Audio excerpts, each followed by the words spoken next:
This is Happy TV reporting at the field next to CHOA CHU KANG Secondary School, where the People's Power Party is holding its rally for CHOA CHU KANG GRC. Besides the party candidates, we can also see former presidential candidate Tan Kin Lian on the stage. There are a handful of supporters on the field as well. Stay tuned, we'll be providing live coverage for this rally.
Dear residents of CHOA CHU KANG GRC, welcome to our second election rally held by the People's Power Party. I am Nazrin, the host for today. We hope you can support us and empower your future. And there is a little message I would like to share with you. If you want to go to the nearest toilet, the nearest should be at CHOA CHU KANG Community Center. 亲爱的蔡厝港居民们，欢迎各位出席人民力量党的第2场群众大会。我是大会司仪慧玲，希望大家能多多支持我们这股新崛起的力量。那在我们的群众大会开始之前，请容我提醒大家一句，就是如果你们要去洗手间呢，请各位去最附近的洗手间，也就是蔡厝港联络所的洗手间，因为这间学校的洗手间，不好意思是不能够开放给公众使用的，所以如果要去洗手间，请前往最附近的蔡厝港联络所的洗手间。好，那现在我由我的副司仪 Nazrin 介绍今天的演讲者。Our first speaker for today is an ordinary Singaporean just like you and I. As a 63-year-old lady has brought up her 2 children single-handedly, and it is her wish to enjoy her golden retirement years with her family now. Yet she is concerned that senior citizens like herself will not be able to age with grace under PAP's rule. That made her to decide to join the PPP as one of our founding members. Today, this administrative assistant, who has more than 30 years of experience in the hospitality industry, is an active campaign crusader for the CHOA CHU KANG team. 没错，那今天为我们的群众大会掀开序幕的第一位演讲者，跟你我一样，是一名普通的新加坡人，亲手带大了他的2名孩子。他现在是一名行政助理，在旅游服务业有超过30年的经验。今年36岁的他，希望能安享晚年，跟家人共享天伦。只不过他担心，在人民行动党的统治下，像他这样的乐龄人士，其实真的是乐不起来。于是他决定加入了我们人民力量党，成为了我们的创党党员之一。他现在是我们蔡厝港竞选团队的一大助力，让我们以最热烈的掌声来欢迎 Dolly 白秀珠。感谢你人来支持我们这个人民力量党。我看我是马路几两年前个困车啦，唔知呢新加坡会变个安尼少人，因为少年迄阵爱顾囡仔，直直做工，什么不买厂，贵在这个政府做，世界人做个，即阵。规个唔知无像咱这新加坡的国家安尼款。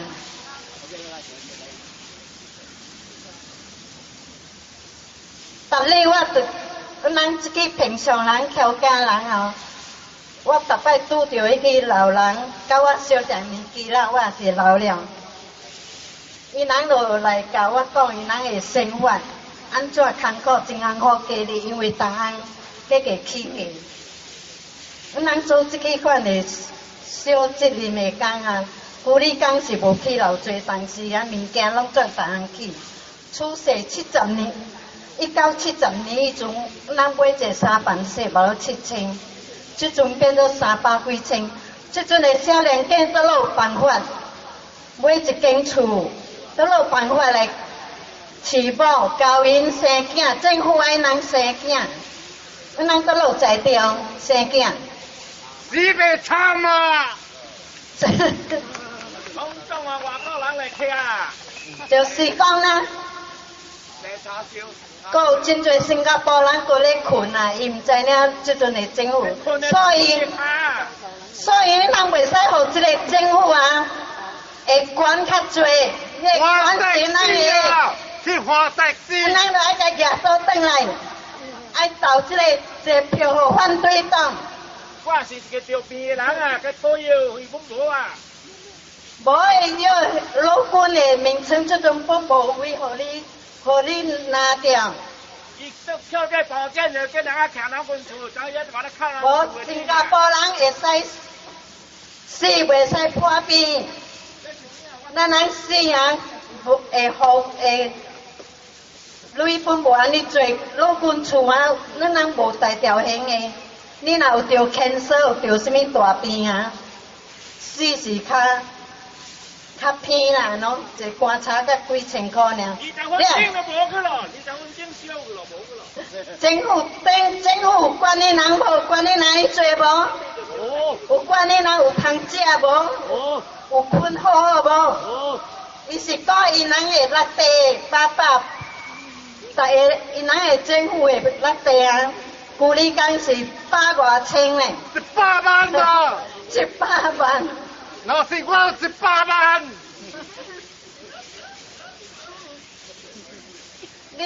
你人去这个咖啡店啦，拢总真侪老人咧收盘碗，伊人是真正老60几个、70、80分钟，做到10点钟，会打喊袂？无办法啦，换的士本来换到12点钟，咱就爱交迄个所谓一日120块的，拢这嘛是互政府行去。NDUC， 咱人是敢若这个。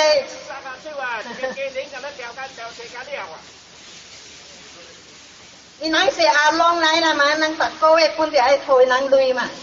这政府是敢阿龙嘛？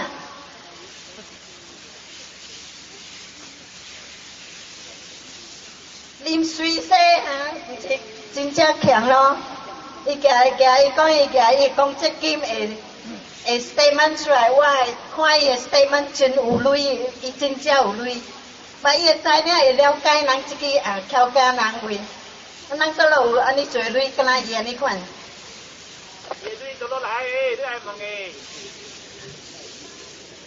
伊的类是头家人的，头家来的啦，咱的人民的类来啦。人民的类是一个人诶，你有利不然无利啊。所以安怎咱会怀疑咧？讲这金讲55岁会使领出来是无？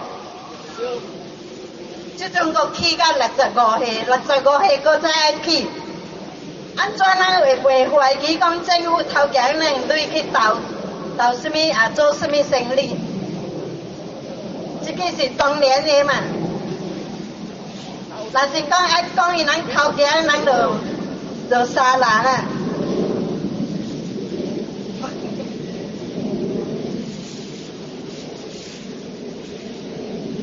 所以咱是伫新加坡是爱做甲死就对，无在条件，咱无在条享受咱做安尼几十年的工。你讲咱应该投这个政府，甲是爱投反对党，人民力量党。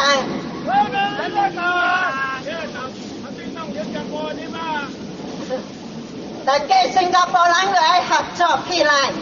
咱来反对这政府，伊是国外国人无国咱新加坡人，新加坡人走啊！你若搁投伊一票回权，咱新加坡人变恐龙了咯。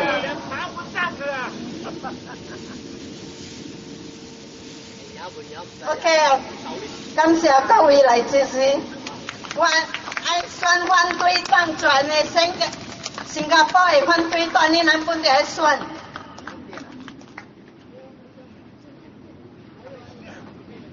Thank you so much. Our next speaker, who graduated from the National University of Singapore with a degree in chemical engineering, used to be a civil servant for 10 years, as well as a member of the PPP youth wing. Needless to say, he left the circle after he became disillusioned with their policies. He is now with the People's Power Party, and education is his pet topic, as he is a writer of educational materials and a private teacher.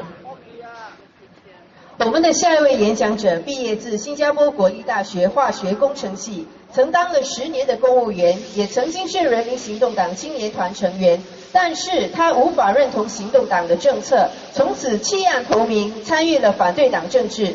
他如今是人民力量党的成员，也是一名私人领域的教师，负责编写教材，非常关注教育课题。让我们有请 Sivakumara Shelapa 上台为我们致辞。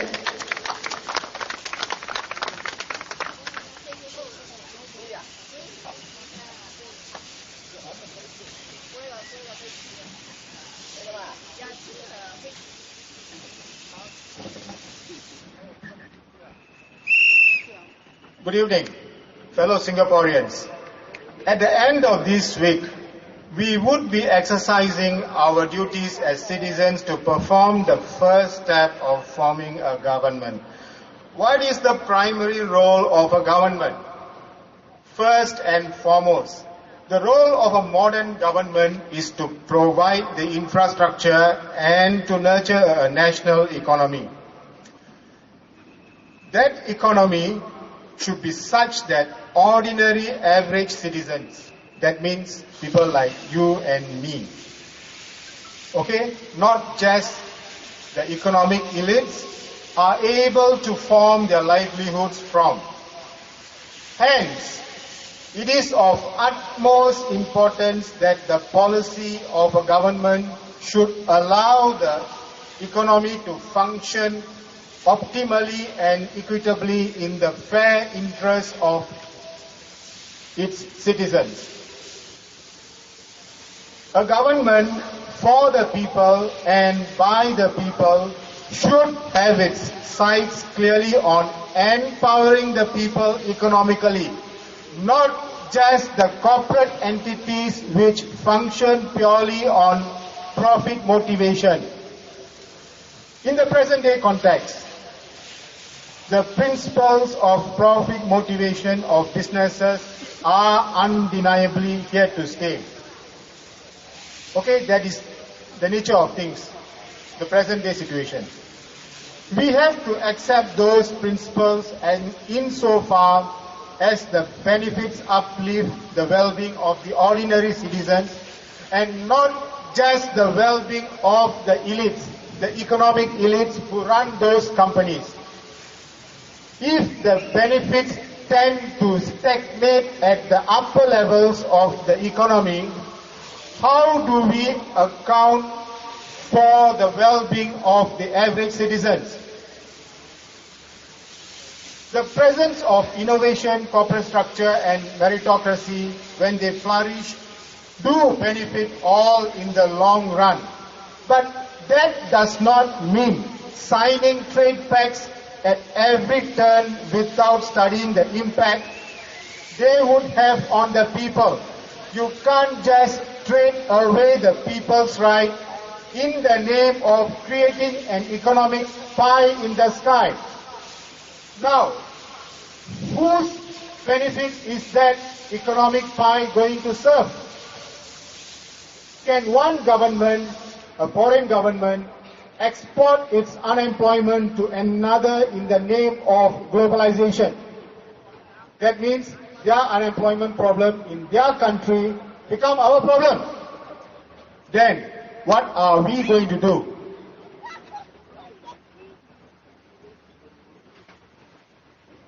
Likewise, can one government export away its stored prosperity belonging to the citizens, the tax-paying citizens like you and me, to another for some consideration which its leaders deem as sound?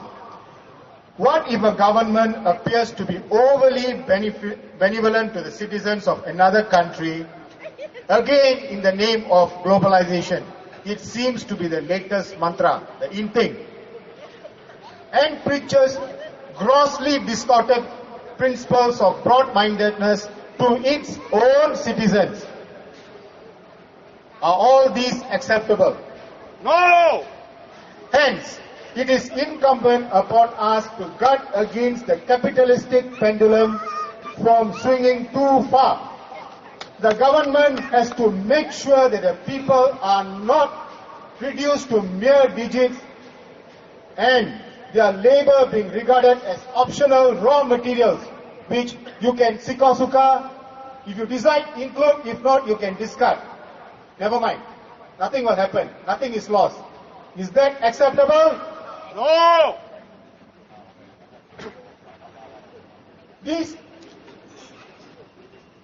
These people, once left, they are left to the whims and fancies of a harsh corporate environment, frequently going into difficulties of a social nature. Economic problems impact on their social lives too. What happens? What happens beyond that? Depression, suicide, loan sharking. I'm sure you can think of more. The consequences will be unemployment, not only unemployment, but massive underemployment. This is seldom seen, but it is real, and it's very real, present among us.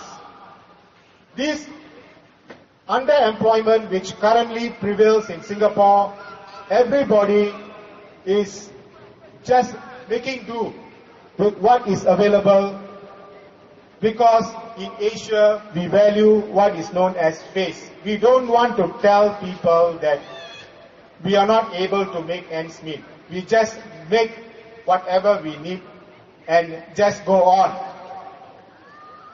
And for those who are in the elderly category, we know, and according to our ministers, they are just exercising. Upon reflection, my fellow Singaporeans, underemployment is more insidious than unemployment itself. It allows itself to be couched into employment numbers, to be glossed over. When you are underemployed, when someone perhaps with tertiary qualifications serves in the transport industry or security industry, these are unduly a waste to the economy, and it's a personal waste too. The number of those who are economically sidelined for one reason or another, glossed over, and does not get their plight addressed, or where necessary, their social aid needed, are also refused because they are deemed as employed. In that regard, my fellow Singaporeans, I request your in-depth assessment of the records of our government, the PAP government. First, is our economic policies geared towards the interests of the people, or are they increasingly being shaped to benefit the corporate entities and their connected elites? Hear these and judge for yourself. No minimum wage, it would hurt our jobs. Sounds familiar? This one should be more familiar. Foreigners create good jobs for locals. Familiar again? With all this, add on the proliferation of dubious qualifications from degree mills, and we call ourselves what? A meritocracy? And then another one, no poverty line needed, and was said as some clip somewhere, right? And this should be the prize-winning statement of the year. Singapore belongs to all. What does all this indicate in totality? Would all this not be placing Singaporeans in an economically disadvantaged position? Imagine the situation. You have been sold an exclusive membership club. You contribute to the resources of the club, not only resources, you put in your hard work and physical effort. You entrust the management of the club to a group of people who claim they are the only persons of superior intelligence to manage the club and formulate policies for the future. And suddenly, like a bolt of lightning, you are told your past contributions and your resources and your efforts count for nothing, practically. Because new members are willing to join as members, is that morally acceptable? No! Is it fair? National service for Singaporeans. Our friend very clearly said it. Okay, of course, they would resort to their usual claim.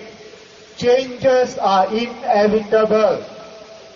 And the usual cliche, change is the only constant. It is now our turn to implement changes to the country. The changes that this country now badly needs. My fellow Singaporeans, vote for change. PR do NS. Foreigners do national service. The dysfunctional consequences of such a winner-takes-all economic policy would have far-reaching consequences in the area of social cohesion. It would create distinct classes of haves and have-nots. The social fabric which holds the nation together may ultimately give way if employment issues are not sufficiently addressed and addressed soon. So, fellow Singaporeans, do not seek a party which merely puts you to action in an economy as an economic resource. Instead, vote for a party which seeks to empower you not only economically, but as a holistic citizenry. Thank you. Now I shall now continue with my Tamil speech. Don't worry, just 20 pages.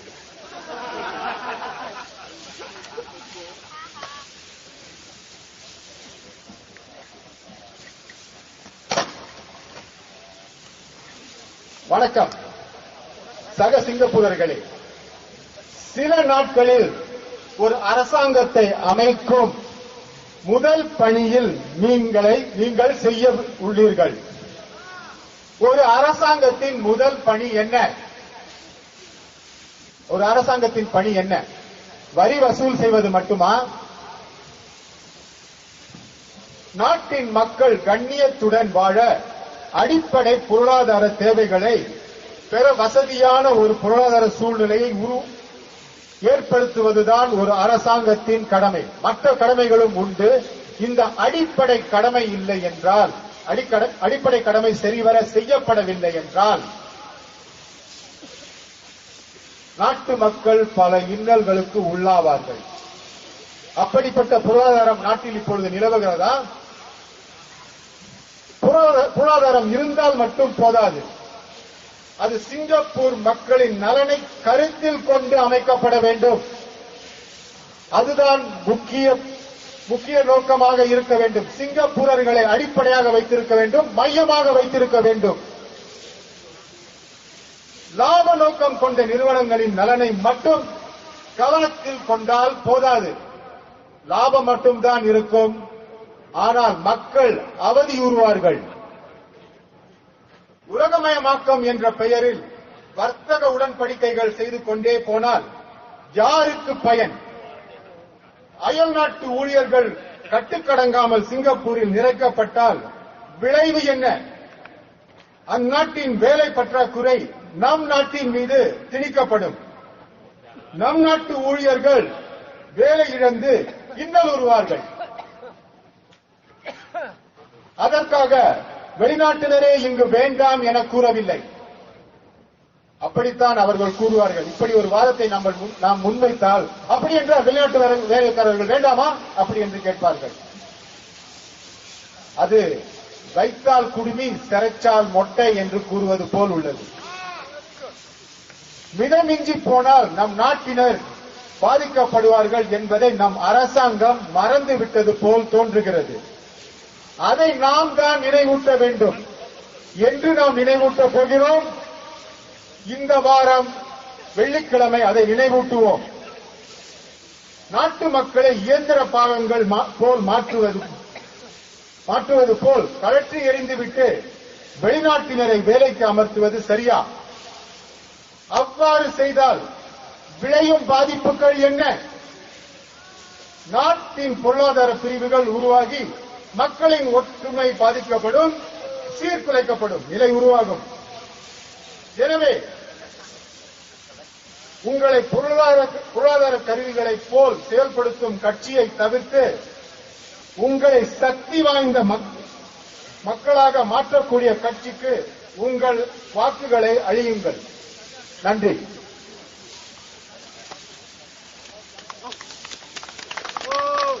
Thank you, Siva, for sharing his viewpoints. All right, now it's time for me to introduce my co-host, Nazrin Azhar Samad, as the next speaker. Nazrin is an accounting graduate from Macquarie University in Sydney, and he is now with a multinational company specializing in treasury management.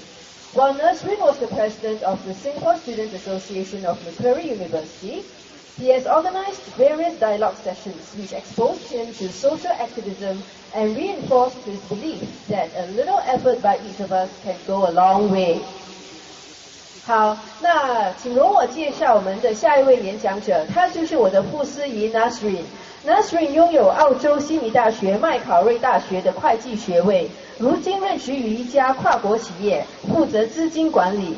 Nazrin 也曾是麦考瑞大学新加坡学生会的主席，安排过许多研讨会，从此成为了社会活跃分子，坚信众志成城的理念。现在，让我们有请 Nazrin 上前来给我们致辞。Let us now hear more from the man himself. Let's welcome Nazrin. This is Happy TV. You are watching the People's Power Party rally at CHOA CHU KANG. This is the second speaker for tonight. Ladies and gentlemen, welcome once again to our rally. I hope all of you are feeling fine. It has been a tremendous few days since nomination day. As we gear towards the day we cast our votes, we definitely can't wait to have a say in our future. It is a privilege, my friends, a privilege that citizens of other nations can only dream of, a privilege to have our voice heard, a privilege to give our mandate and the report card to the PAP, a privilege that we should treasure and exercise well. We have been given the big responsibility to choose who we want as our voice in Parliament, to choose who we want to formulate policies that are for the betterment of our future generations to come. Vote wisely, my friends. Vote wisely, residents of CHOA CHU KANG. Wise enough to know that the people who have not been listening to us do not deserve a second chance in Parliament. You have the absolute power. The past few days have been an exciting one. People come to us with so much warmness. They shook our hands, shared their stories, tell us about their hopes and dreams, suggested to the candidates behind me what to bring up in Parliament. A suggestion that is only possible because people actually do believe on the 11th of September, these brave and visionary souls are going to be your MPs indeed. My fellow Singaporeans, we all have dreams. Noble dreams, that is to have a life where opportunities are boundless. We want the best for our children while we keep our good jobs, contributing to the well-being of the nation, as well as providing well for our family. We want to live in an environment where our elderly are taken care of with respect and dignity, because they have spent their entire lives building this nation.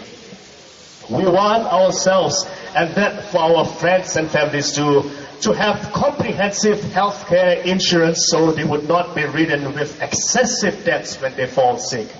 Nobody wants to fall sick. But if they do, we should not further burden them with some mounting bills. We want our children to get the best of education, a holistic one that builds a person's character into selfless human beings. For with that attributes, they will become the beacon of our society in the future, living the nation with passion and compassion. But today, my good citizens, are we having the most ideal of environment? Have our serving politicians from the PAP been voicing up for us much enough? as we face the rising cost of living? You have the answer for that, and let us ponder. A few nights ago, I talked about the population problem and what and how the government of the day should rectify.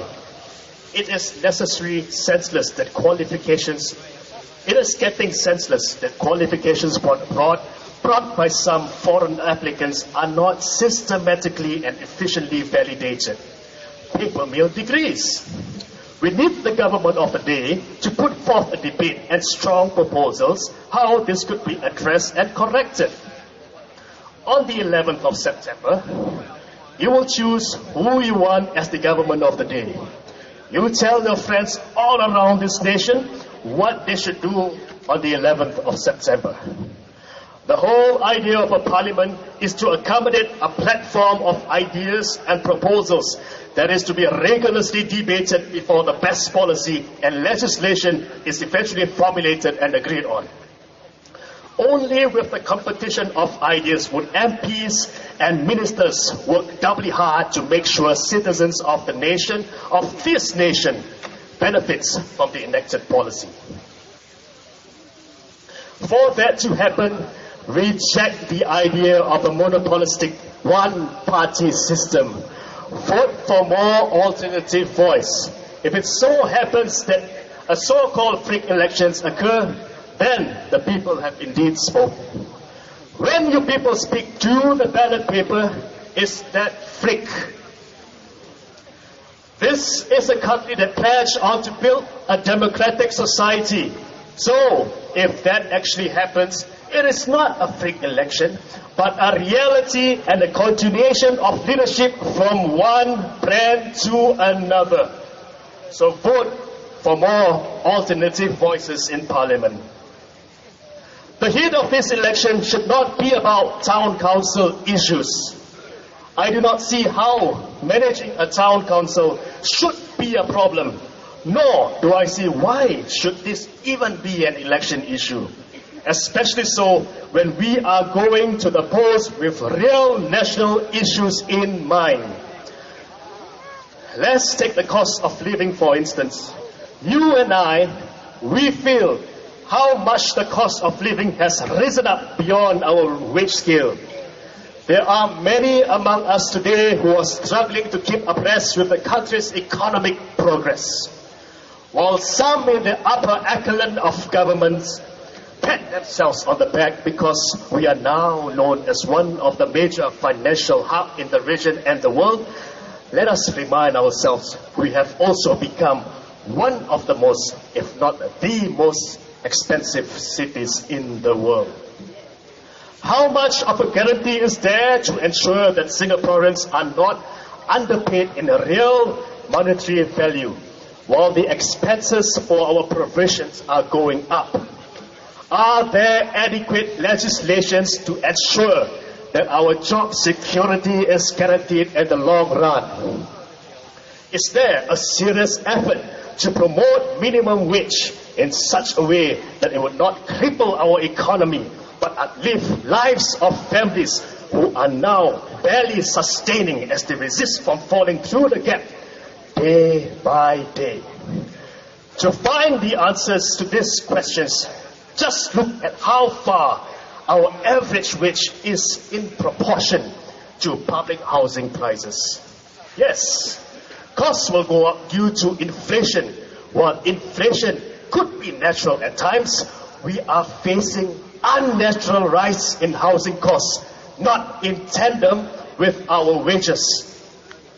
We are taking enormously huge loan as we embark on starting a family.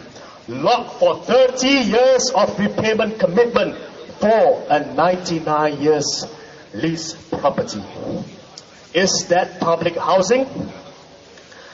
Public housing is a component of a welfare-driven system that is to be extended to Singaporeans to start a home without difficulties.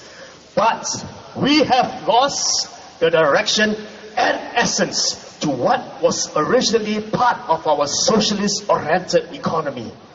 We need a change on the 11th of September indeed. What else has gone up? the CPF minimum sum, of course.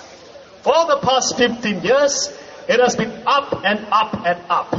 So has our public housing, up and up and up. So has our healthcare costs, up and up and up.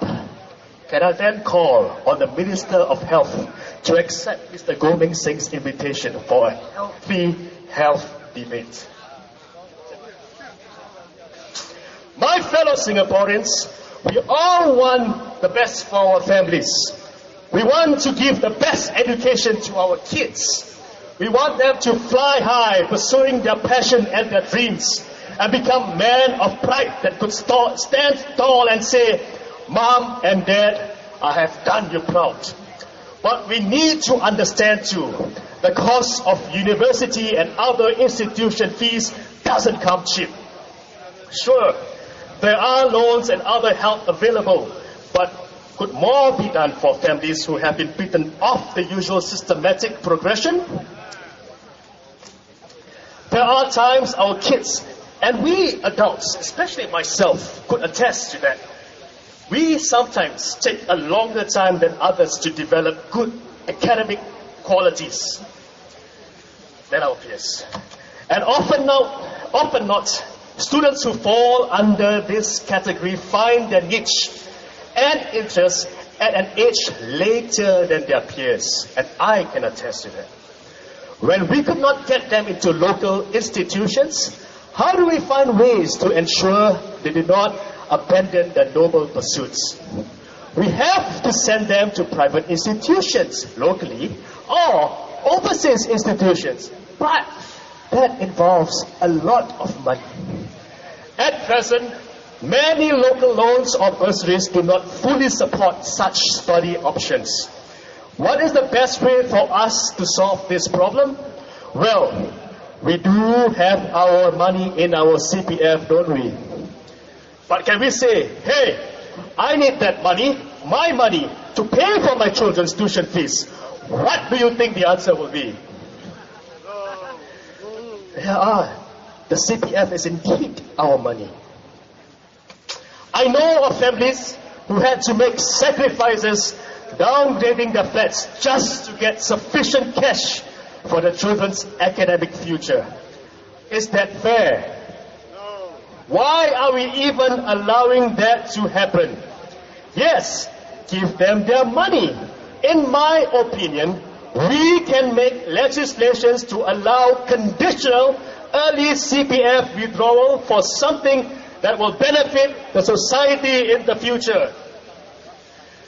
This is, as it has been claimed, a meritocratic society, but are the policies accommodative enough for people who have had an equal start? Why can't we have laws that would allow conditional CPF withdrawal so that we can use them for medical expenses for ourselves or our loved ones who are caught with unexpected illness? Anyway, why is healthcare cost so high to begin? That is our money. The CPF account that we have is indeed our money. And you know why this is still happening? Because when these laws were passed in Parliament, there were not enough opposition members that could give a serious and comprehensive check on table bills. We cannot let this happen. Our CPF, the very pension funds that we rely on for our old age, is instead being used to purchase a home. By allowing that, rather than looking at how this could help home buyers with increasing HDB homes, we are actually pushing in more demand in the home market. With more cash at hand to circulate around and only a given number of available flats, the extra money in hand become a source of bidding competition. This has unfortunately contributed to the astronomical rise in public housing, together with the ill-conceived asset enhancement scheme. This was one policy I could not agree on, and only one reason why this was even allowed to happen. We did not have enough opposition members to counter-check on this issue. PAP cannot check on themselves. Or even, we do not have enough opposition members in Parliament to present alternative ideas.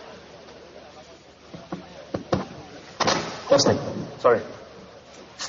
With a good, formidable opposition members like these guys behind me, you can be sure securing your future is not just a campaign motto. It is a will and drive. It is a will and drive to make this country a politically vibrant nation where ideas are hotly debated with an end objective in mind, to provide the best for our nation and its people. Securing our future is a calling, and these good people behind me are ready to empower people with good governance and policies through separation of powers. They say this is a crucial election. They say this is a crucial election. Of course it is. It is very crucial. It is time we provide a good fight and give the final mandate to the incumbents. It's about time that we vote for change, vote for the opposition, and vote for People's Power Party.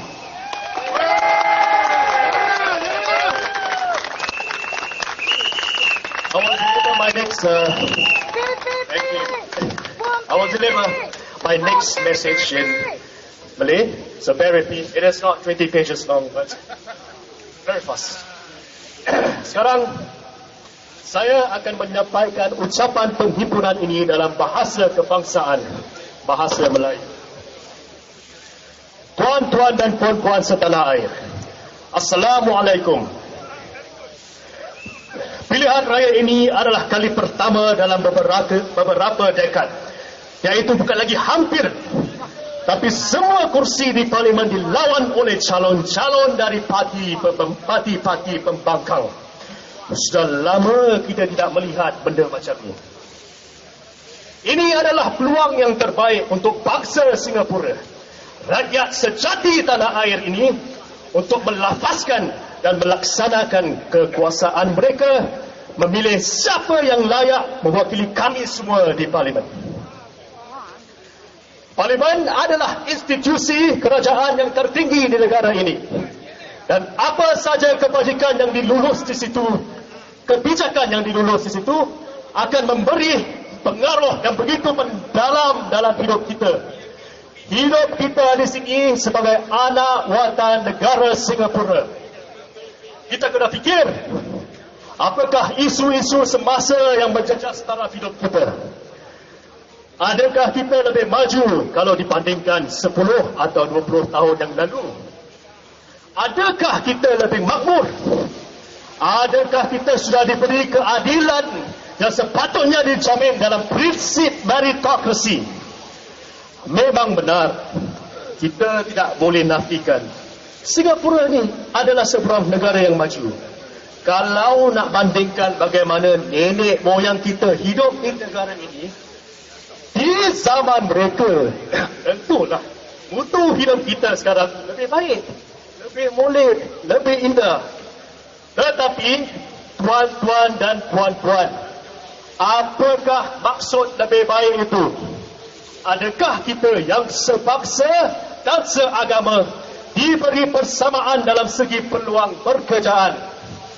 Mungkinkah kita ditepikan dalam sebahagian-sebahagian peluang yang ada kerana ada di antara kita memilih pakaian yang diwajibkan? Saya keliru apabila mereka daripada parti pemerintah mengatakan hanyalah mereka saja yang membela hak-hak kita yang sebangsa dan seagama. Saya tidak boleh menyoal niat mereka. Sudah pastilah niat mereka itu indah, memang untuk menolong orang-orang kita. Niat itu murni dan berhajat baik, sudah tentu. Tapikah adakah mereka saja yang layak menjadi suara kita di pentadbiran pemerintah? Sudah sekian lamanya isu-isu kita yang sebangsa dan seagama sudah lama ditonjolkan, tetapi belum lagi diberi penyelesaian. Mereka membuat tuntutan isu-isu ini selalunya dibincang di belakang tabir. Tapi kita mesti ingat, we are a result-oriented society. After years of deliberation, has there been any solution through persisting conviction to find a way out of our predicament? No! Dengan itu, saya rasa bukan saja ahli-ahli Parlimen Melayu dari parti pemerintah yang layak mewakili kita yang sebangsa dan seagama. Sebagai anggota parti pemerintah, mungkin ada batasan untuk mereka, limitations yang mereka boleh tonjolkan. Terutama sekali isu-isu yang sensitif. Mari kita lihat calon Melayu kita dari People's Power Party, Encik Shafarin Sarif. Seorang graduan dari Universiti Kebangsaan Singapura. Dia adalah salah satu tokoh yang terkenal di masyarakat Melayu di negara ini. Kalau kamu belum kenal lagi, mungkinlah kita patut ingat, di tahun 2010, beliau pernah ditengahkan di berita harian antaranya 50 tokoh Melayu yang berpengaruh di Singapura. One of the most 50 influential Malay individuals in Singapore. Beliau melibatkan diri di dalam pelbagai organisasi Melayu di negara ini, umpamanya di Persatuan Persuratan Pemuda-Pemudi Melayu, iaitu 4PM.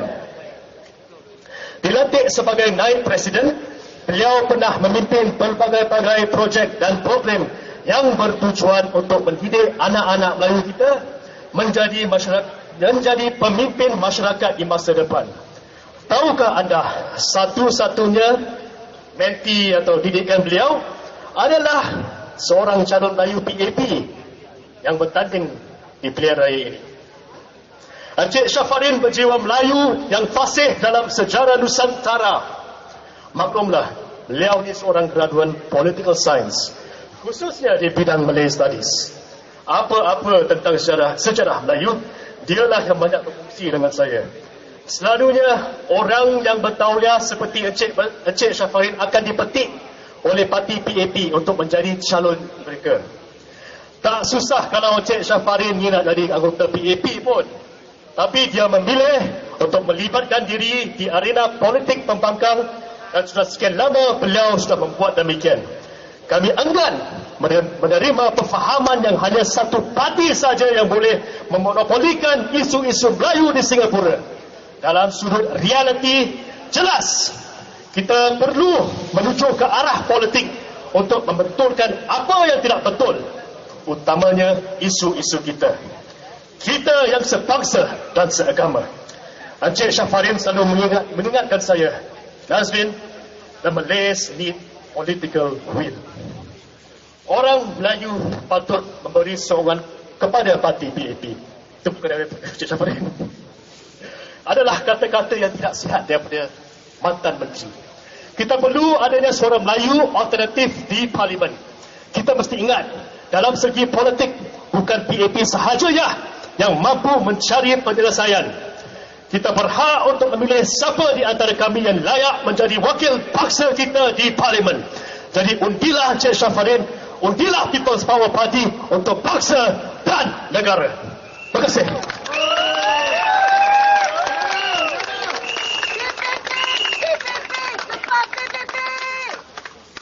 Alright, thank you, Nasreen.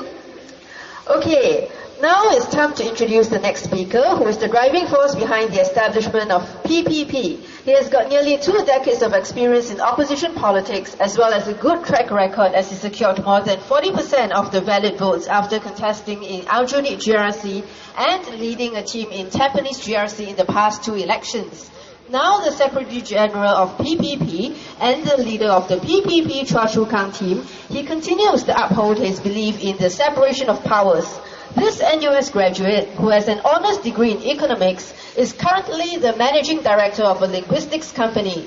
As some of you may have known, he has been actively challenging our opponent, Health Minister Gan Kim Yong, to a robust policy debate on healthcare and other issues affecting the future of Singapore. So let's see if Minister Gan will take up the challenge. 好，那我们的下一位演讲者是人民力量党的其中一位创党领袖，他在反对党政坛有将近20年的经验，在前2届大选角逐了阿育尼和但槟宁集选区后，都取得了超过40%的得票率，成绩有目共睹。他如今是我党的秘书长，继续秉持着五权分立的理念。他也是新加坡国立大学毕业生，拥有经济荣誉学士学位。目前是一家语文公司的执行董事。他最近也挑战了我们的对手卫生部部长严金勇，希望严部长能跟他进行一场竞选辩论，探讨保健课题和其他影响着我们前景的课题。所以就让我们拭目以待，看严部长会不会接受这样的挑战。好，现在事不宜迟，让我们欢迎我们的下一位演讲者 Mr. Gurming Singh 吴明胜先生。It's Happy TV. We are at CHOA CHU KANG.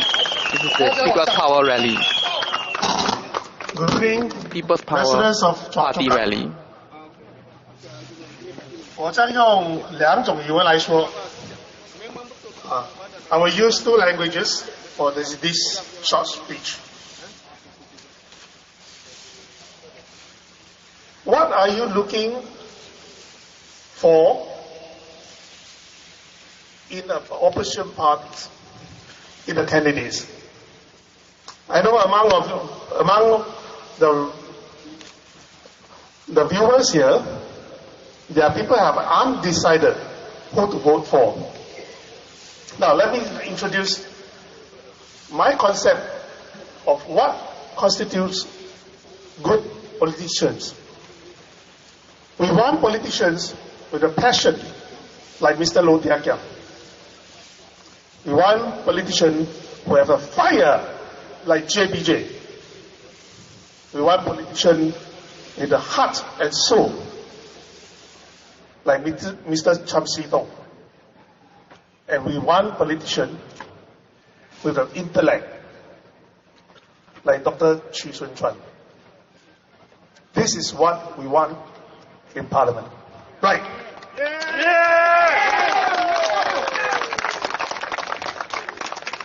I may not have fully all this, but I can dare to tell you this. My team have the passion, the fire in the belly, the courage, the intellect, and most importantly, the sincerity and the heart to serve the Singaporeans.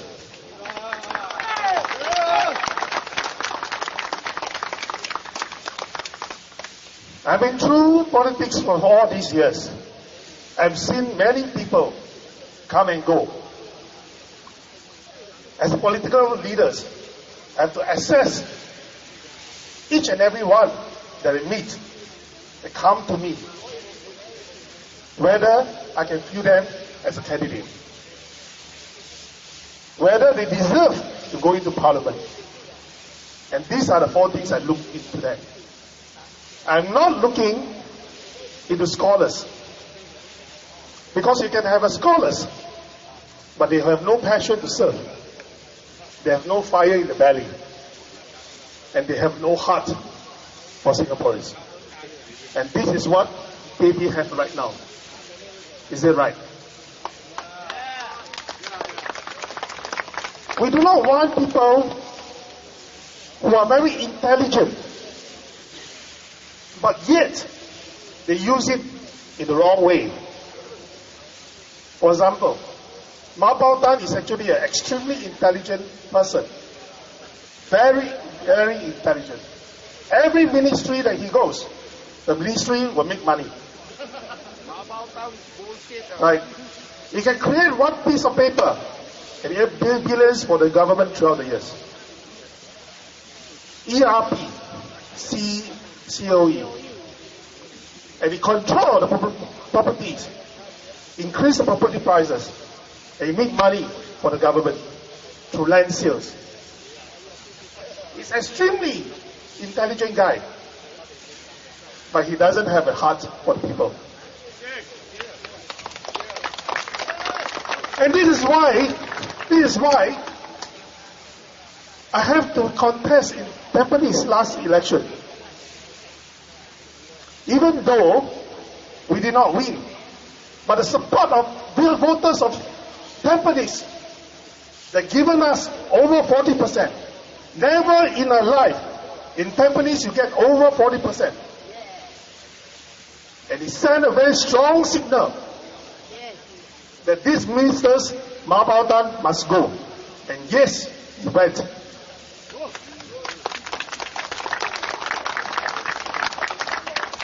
But, of course, freedom of choice is not free. We pay a price. We come up with money. Some of us lost our job because of the contest. But that doesn't matter.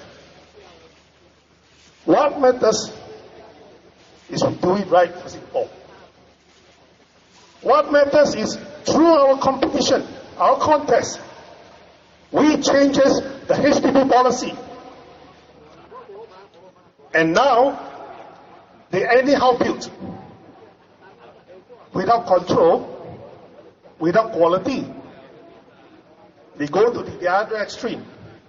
But that is not my problem right now. Because I'm in CHOA CHU KANG.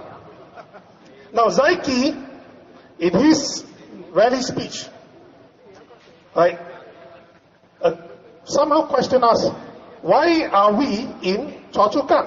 Why Goh Meng Seng is in CHOA CHU KANG? Why Safarin is in CHOA CHU KANG? We should be in Tampines if we want to win. But to us, winning is not everything. Why? We want to get rid of ministers that's underperforming.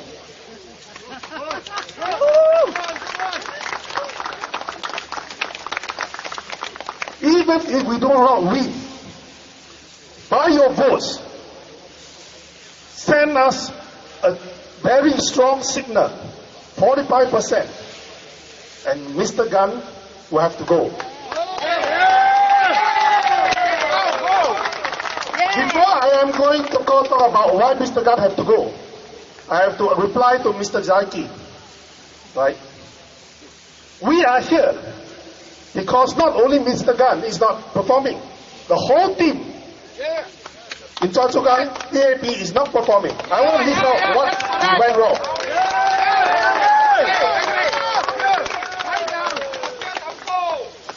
Kuasa tempo ah? Ho.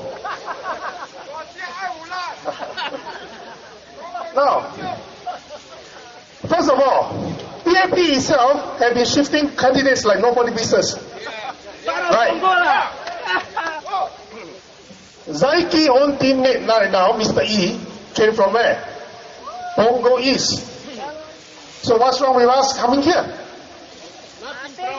Yoko Kwang was in Ang Mo Kio and was sent with a suicide team to Arjunit. Chow Song, Lagi good, always changing. Now also suicide in Punggol East.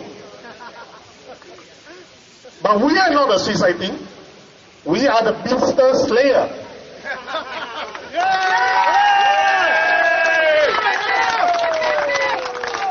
My dear CHOA CHU KANG residents, please do not be distracted by such strange logic, asking why we are here.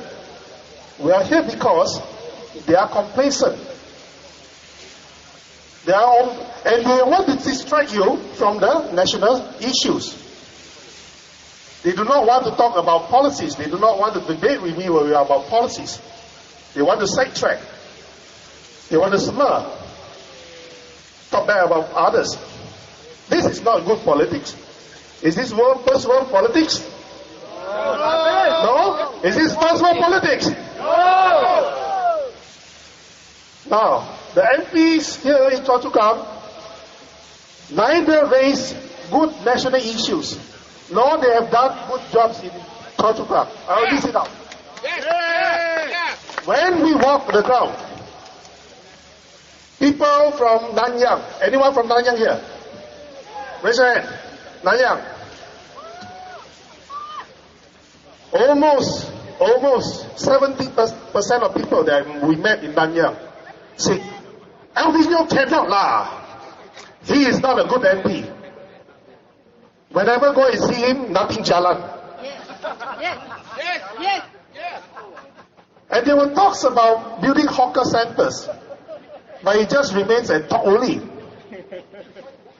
Not in Nanyang. You will observe, in Jurong West, there's no hawker center. In Choa Chu Kang, there's no hawker center. In Gombak, there's no hawker center. And that is why you are facing high cost of living.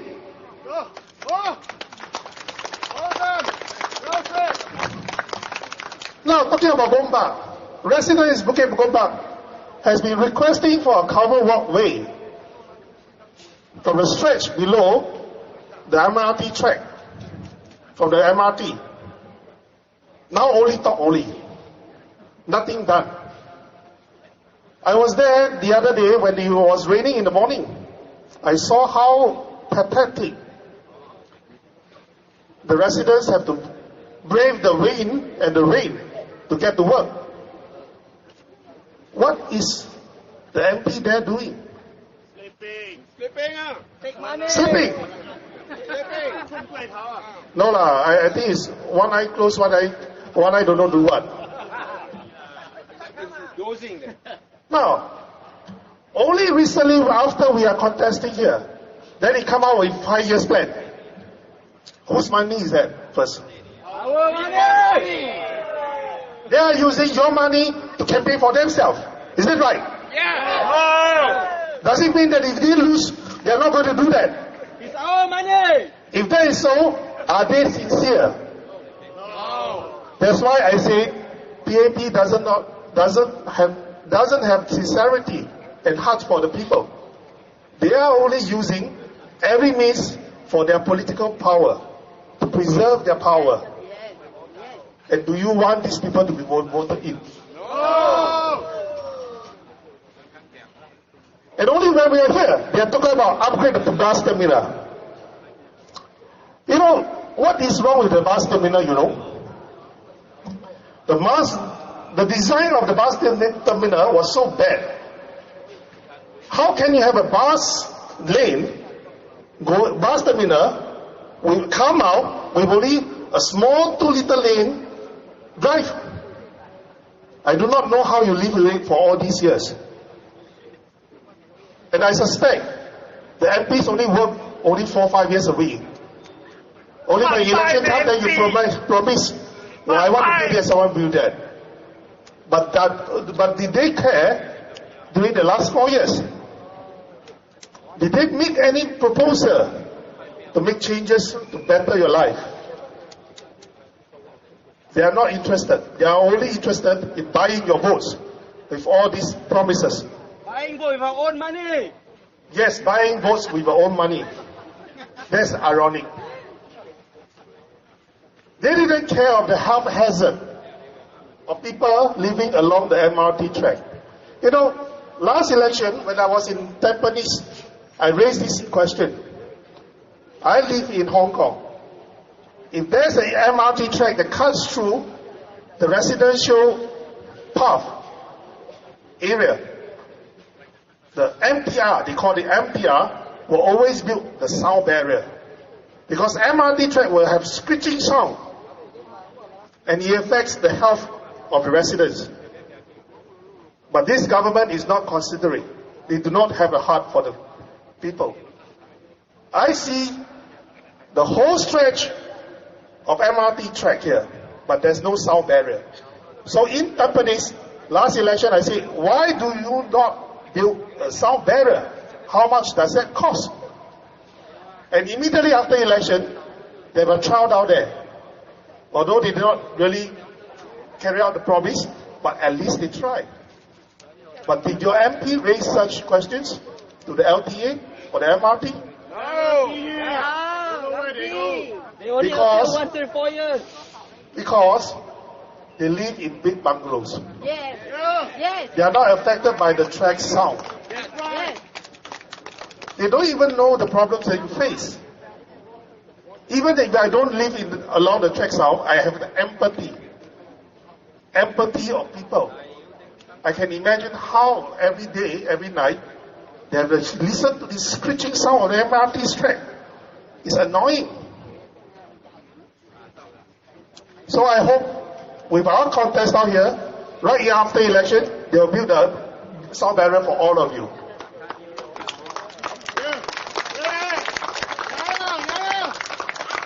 And last but not least, the track record of Minister Gan. If you do not know who is Minister Gan, I will tell you here. He was elected in 2001 and become the Minister of State of the Manpower Ministry in 2005. In 2008, he became the Minister for the Manpower Ministry. Remember this, huh? Then, after the last election, he becomes the Healthcare Minister. I met someone at CHOA CHU KANG MRT. She came out and told me this. She is very angry. Are you angry? Yes. Angry about what? Angry about the health. Angry about the unchecked population growth. Unchecked foreign labor influx. And she told me, 10 years ago, when she was working for GRC, I'm not going to mention the company name, else I get sued.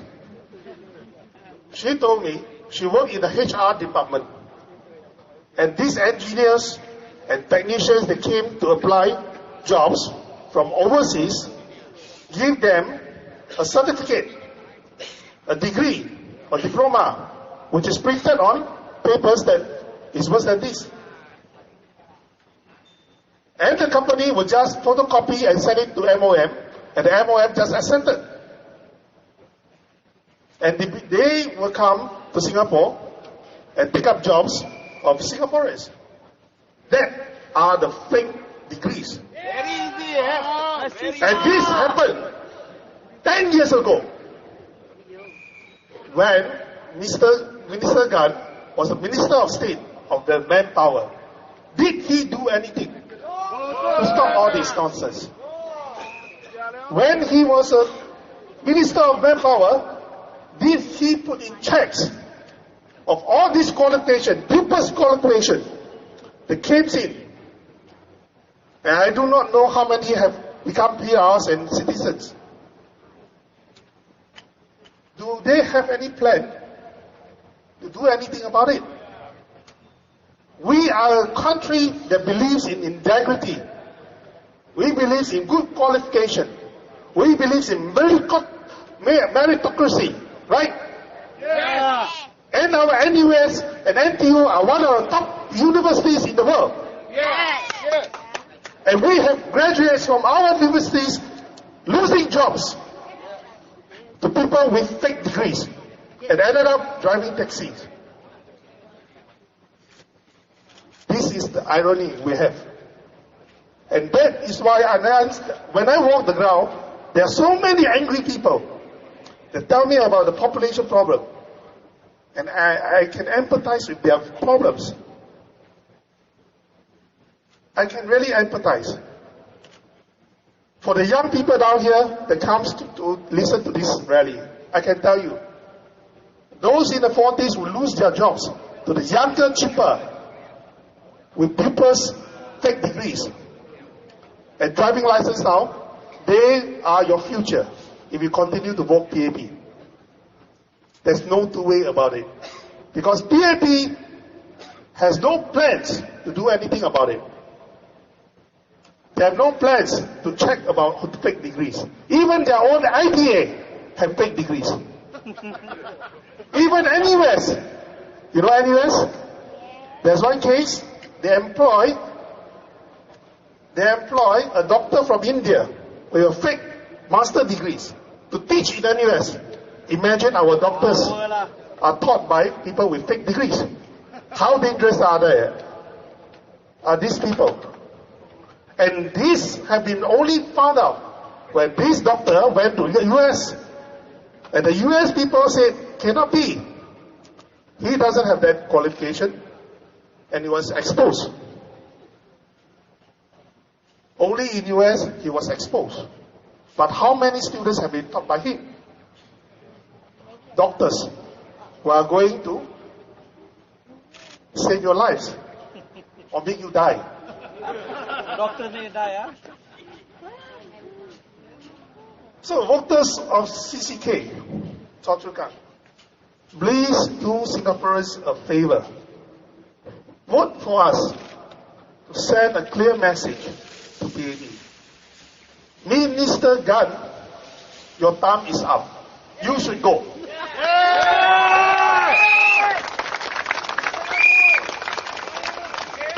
Now, having been a minister of manpower, he knew that how many people he have let in through the floodgate. Right? Population growth have been up. When he took over the Minister of Health, he did not know that he has to solve the problems that he created. Shortage of hospital beds. We spent 3 years to build 2 casinos, but we spent 10 years to build 1 hospital. That is the first world country in Singapore. Why? Because casino is a cash cow. Hospital is a cost center. PAP have no heart. You only see money. Black money. That is why we ended up like that. Population have been grown for the past 10 years to 13 years, 1.2 million people. But our hospital beds increased by 500. Is that enough? Oh! And he dared to say that we are going to build more hospitals in 10 years' time, 15 years' time. And by then we have another 1.5 million. Increase of 2,000 beds for 1.5 million people, population growth. Is that enough? Oh! Can be more than. And he had the cheek to tell the reporters for this election, healthcare is a non-issue for this election. He never go hospital, how he know? He may have gone to hospital, but he's a VIP. He doesn't wait for 36 hours for a bed. He goes straight. Yes. That is true. They are the VIPs. We are the peasant. We have to suffer what their policies have done to us. Now, if he is not going to build hospitals, as much as the vision of a 6.9 million people in 20 years' time, what will happen? Have anyone have gone to hospital recently? I mean, not you yourself, your families, your friends. Anyone? Unfortunately, my mother had to go into hospital 3 times. 2 times we rejected the offer to wait for 36 hours. Because it's overcrowded. And there's a danger, if I'm overcrowded, infection will come in for old people. We would rather go home. But the last time, no choice, both bed. Finally have a 1 bed along the corridor or the ward. My mother is 86 years old, sleeping along the corridor of the hospital. It has never been so bad. Not in the 70s, not in the 80s, not in the 90s. Only in the last 10 years.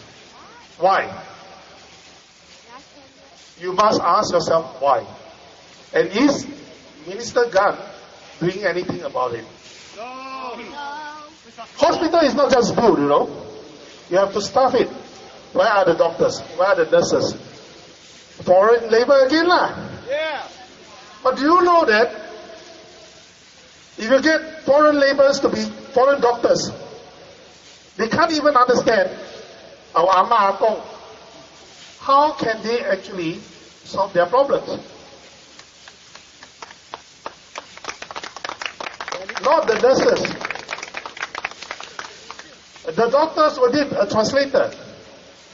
That is what they are doing right now. Does Mr. Gan has a concrete plan to increase the production or the training of doctors and nurses, local nurses? No. If you want to attract people into the nursing, it's not impossible. But our nurses are underpaid. That is the truth. In Hong Kong, the nurses are much well paid than Singapore. And that's why they do not have Pinoy nurses, Indian nurses, or Myanmar nurses. They have Hong Kong nurses. That is the root of a problem. Now, I know that people are angry from the ground. I actually met, not even the PMET, not only the PMET are angry. The lorry drivers are angry. Why? One lorry driver came to me and said, by right, the big truck, you need a class 5 license to drive. But what the PAP did? It allows foreigners with only class 4 to drive the trucks of a class 5. The catch is, increase the insurance can already. What? Very cheap. Yes, that's what is happening. That's why you have more accidents with large trucks. That is a root of a problem. And companies are replacing local Singaporeans with class 5 license to replace private foreigners with class 4 and just pay higher license, the insurance. That is what's happening. Then all the lorry drivers, they have no heart because they doesn't really care about the safety. Can I drive a class 4 truck if I have only a class 3 driving license? No. No, right? No. But they are telling me they are doing all this nonsense. What is happening to our system? Everything can be compromised just for the money. That is the danger of this TAP government. Yes.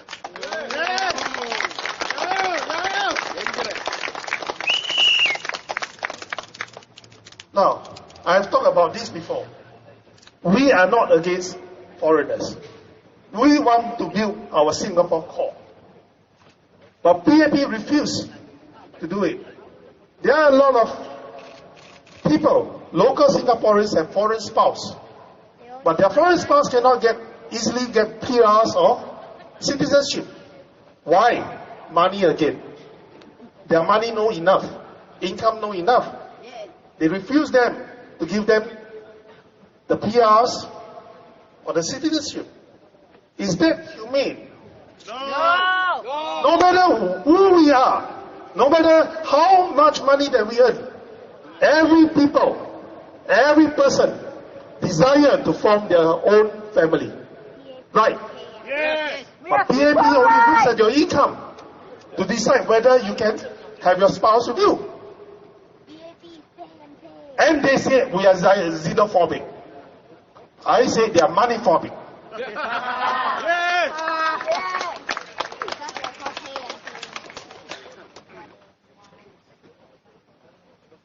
SME boss, small and medium company bosses, complain to me that our activism, I have activists down here, were against the 6.9, make their life difficult because PAP government squeeze them, reduce their quota of foreign labor. I told them the proper way of managing this economy is for the government to look at the company and the industry and to look at the company whether they have fully automated. If they have already have fully automation and they still need a certain labor, which Singaporeans are hard to get, so be it, let them have a foreign laborers, right? Yes. If they are not fully automated, then Spring Singapore should go and help them. But not those people doing paperwork and get money. No. You should send real system analysis to help these small and to help these small companies to improve their productivity. But are they really doing it? No. They only give money, they thought money can solve everything. It's not. They should help all these small companies to go around the world to learn from Japanese, the Germans, the Italian, how to run an efficient automation of their businesses. This is the only way we can reduce our dependency on foreign labor, and not to throw them aside.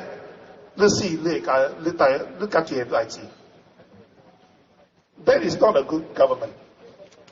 You don't squeeze people like that. And we have never heard the government-linked companies or the MNCs have any problem with foreign labor quota, right? Yeah. Why? They check themselves. No. They one eye big, one eye small. Money again. They look at how big you are, how much money you can bring into Singapore. That is a sad state in Singapore.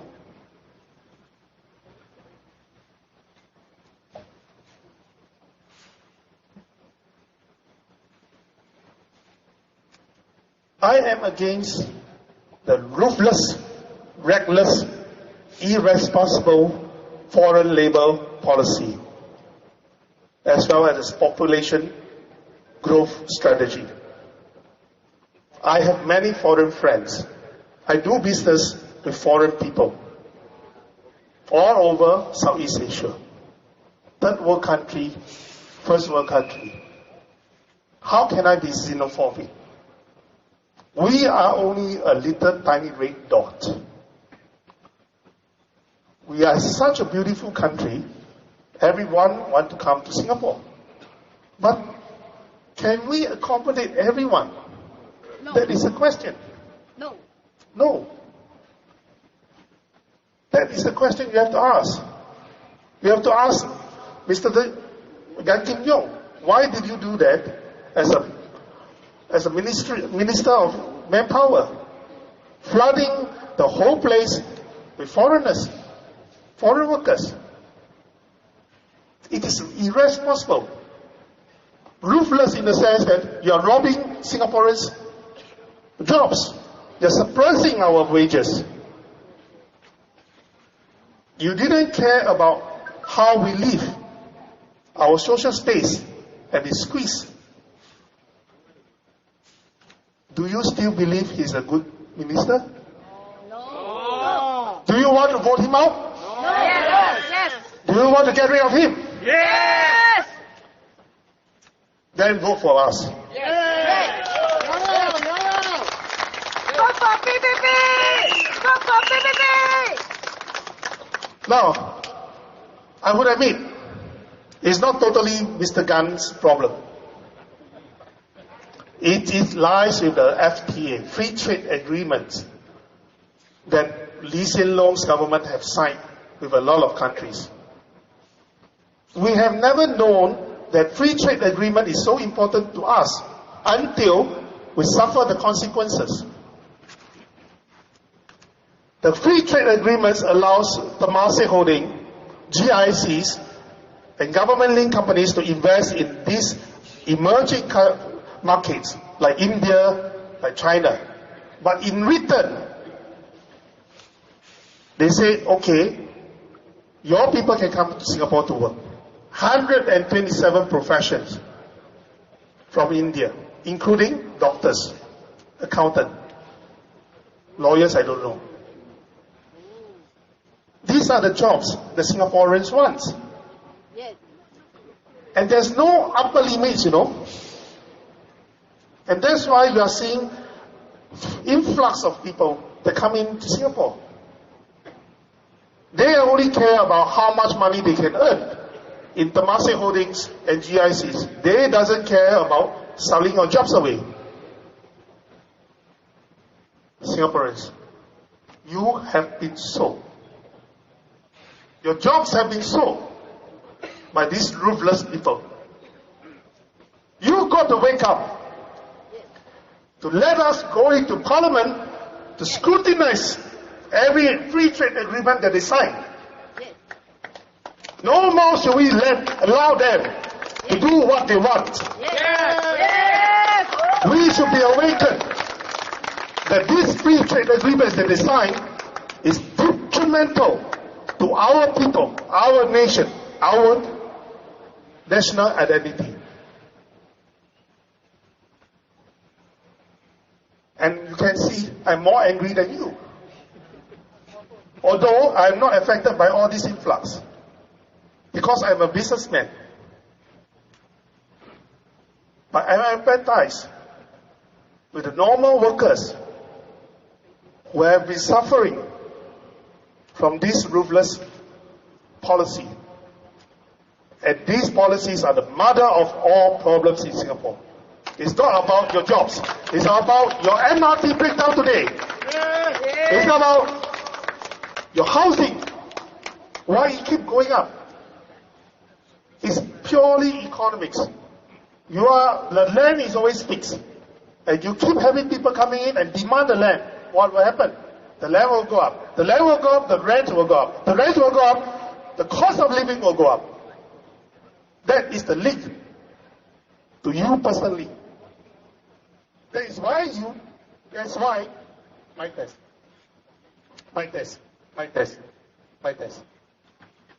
That's why you are suffering from all this nonsense. You should see clearly the link. And it is not easy for me to come up with this sentence, mother of all problems. Because it is the truth. I have to prove it is truth. Or else I will lose credibility. As I said, we are not nonsensical people. We are reasonable people. We are just happen to have the passion, the fire, the heart, and the intellect to check PPP. It is your choice, and it is your power to vote wisely. Vote for change. Vote for People's Power Party. Thank you. Thank you, Mr. Goh Singh. Thank you so much. And a round of applause for Mr. Goh Singh.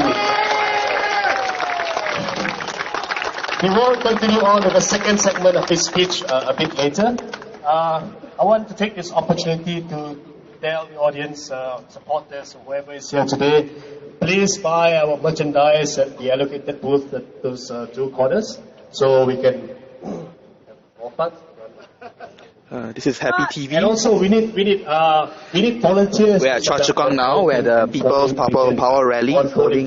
People's Power Party is holding its rally. We have people volunteering as counting and polling agents to make sure that Secretary General Goh Singh has just spoken on several issues. He raised the problem of insufficient hospital beds and doctors, influx of foreigners due to the free trade agreements, and the lack of sound barriers along the MRT lines.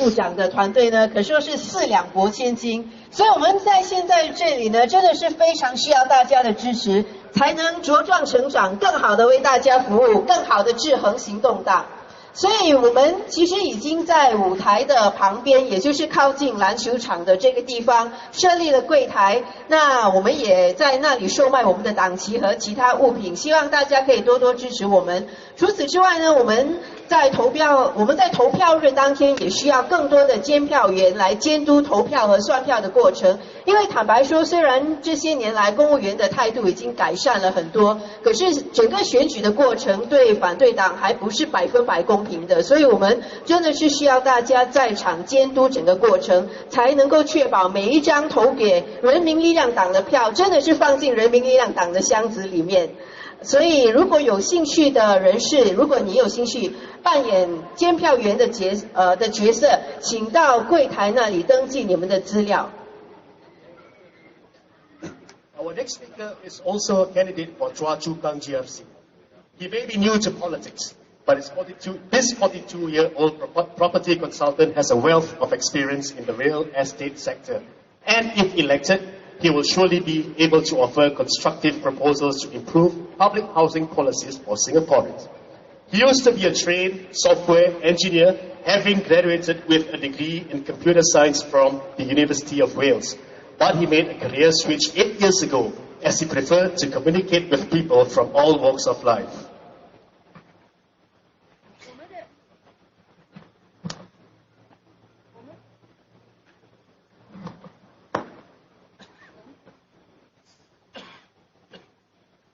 不好意思，我们的下一位演讲者也是蔡厝港集选区团队的候选人。这位42岁的房地产顾问，虽然刚刚踏入政坛，但是他在房地产界拥有非常丰富的经验。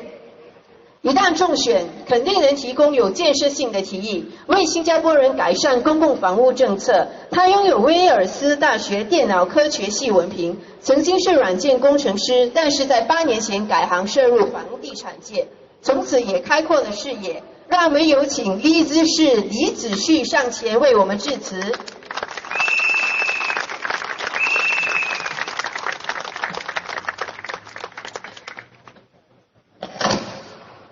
大家好，好，小弟姓李，叫子旭，大家不用担心，不是那个李先生，那我在这过去的4年呢，都从事这个社会的工作，因为我看到很多老人很多年轻人失业，没有工作，或者他们被裁员，被逼要做那些1000块、2000块的工作，那可是政府就跟我们说，哎呀，你们这些懒惰的新加坡人，1000块也可以过活，1000块也可以买祖屋，为什么你们这么懒惰？为什么你们这么贪心？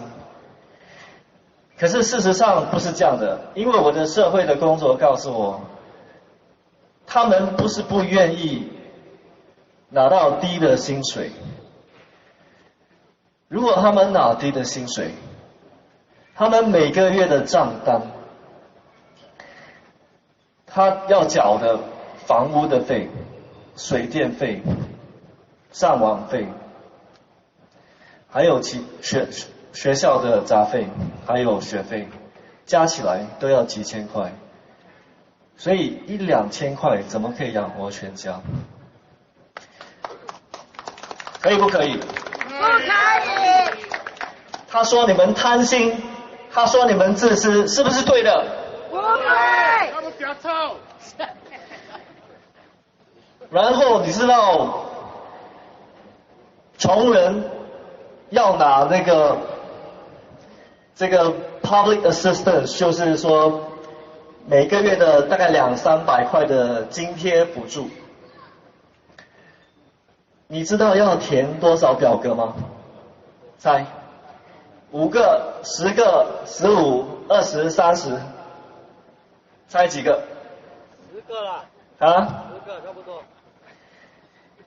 有没有10个？有。答案是22个表格。很大颗啊。为了1个月，真正的穷人，为了需要补助200-300块而已，需要填22个表格。所以我们到牛车水去敲门，我问那个阿哥，他说我刚动手术，眼睛看不清楚。然后我问他，你没有去填写表格，还是问你的议员？他说没有用的啦，看了很多次还是一样。然后那些表格看都不知道怎么填，填到来他已经放弃。可是部长的薪水1年100万，200万，然后呢，上次大选过后呢，他们就说他们要减薪。可是有一项就是他的那个 bonus， 就是他的那个花红，就不给你知道。我们说我们想知道，他说这个不可以给你知道。可是可以了，如果你是在私人企业做，你可以不需要让人家知道你的薪水多少。可是他们的薪水是我们付的，对，钱是我们的，我们是他们的老板。曾几何时，我们做他的工人；曾几何时，为了帮助真正需要的老人、穷人，为了那200-300块，要填22个表格。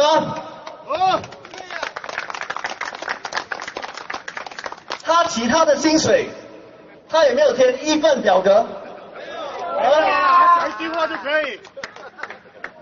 我们要去问他起薪水的时候，一次起就是10万、20万、30万，然后花红可能很多，更多我们哪里知道？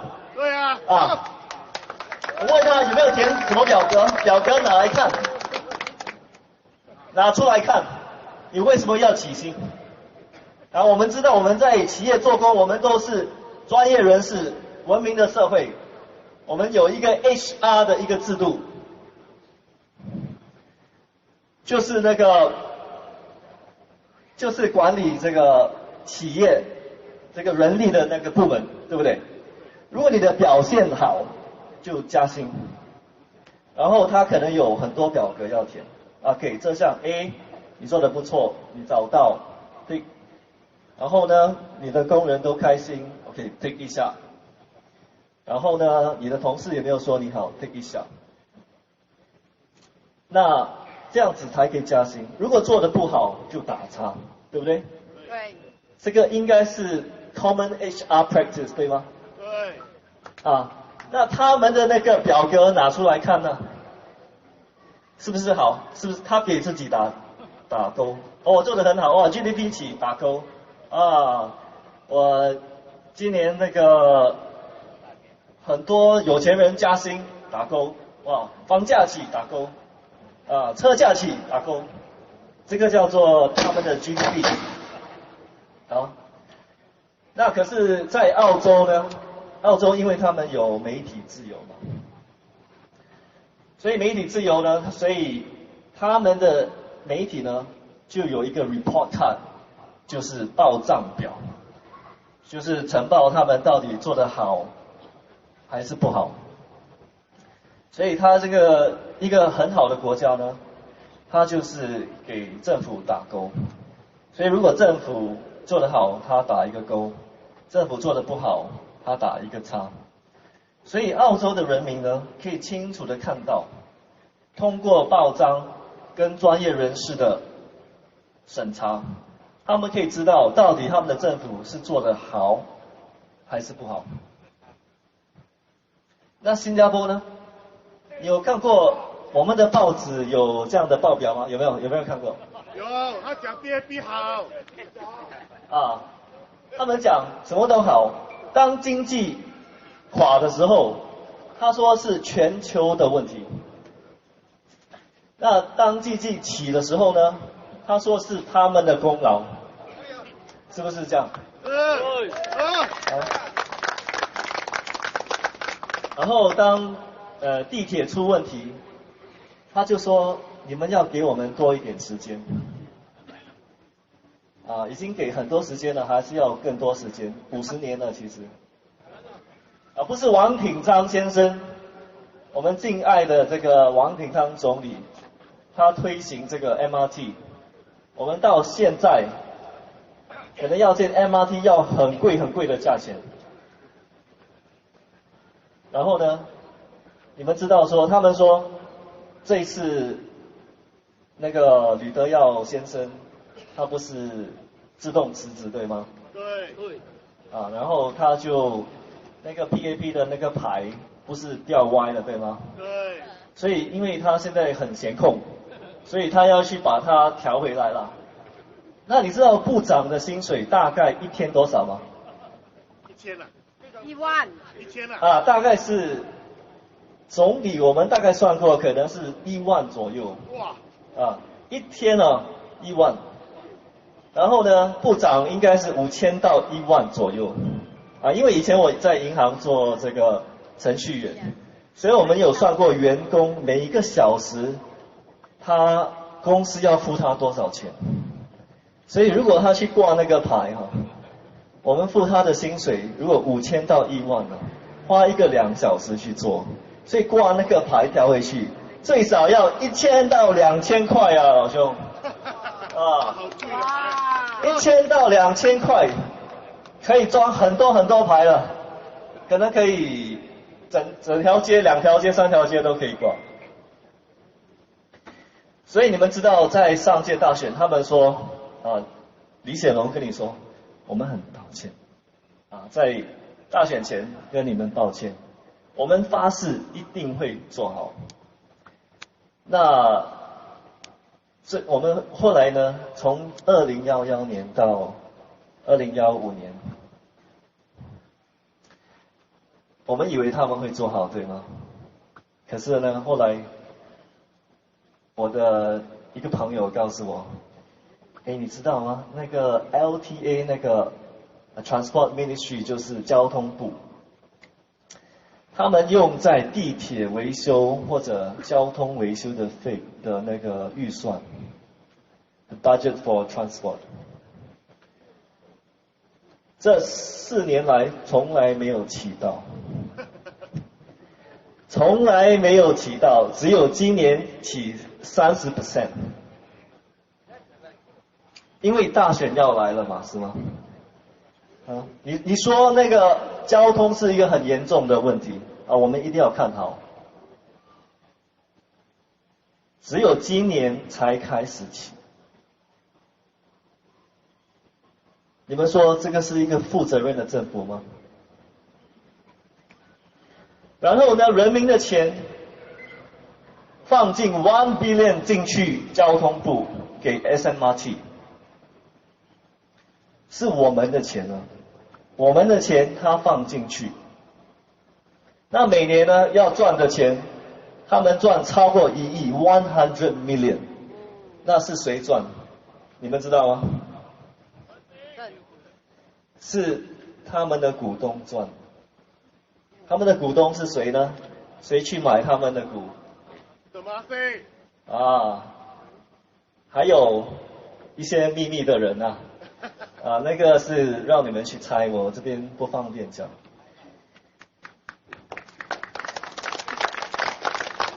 你们知道吗？1 billion 我们的钱，10亿我们的钱给他们，赚到的钱他们自己收。然后今年还好意思起 2.8%， 哇！他每年都赚了1亿多，还敢起价。只有在大选来的时候，他突然间变魔术，说跌 1.9%， 也不用通过 PTC 通过，他说算就算。然后突然间变魔术 ，COE 从7万多跌到大概是4、5万块，对不对？突然间会变魔术的，然后呢，突然间大选来呢，哇，就要说我建这个游泳池建那个建这个，哇换从来没有看过这样换的新加坡。那我们希望呢，每年都有大选，好不好？好，好不好？每年都有大选，大家就换了，什么都跌，什么都跌，然后还有给我们钱，所以我们甘愿每年都有大选。每年我们都可以在这边见到你们，每年我们的怨气都可以讲出来。每年他都是我们的仆人。They serve us, no, we serve them.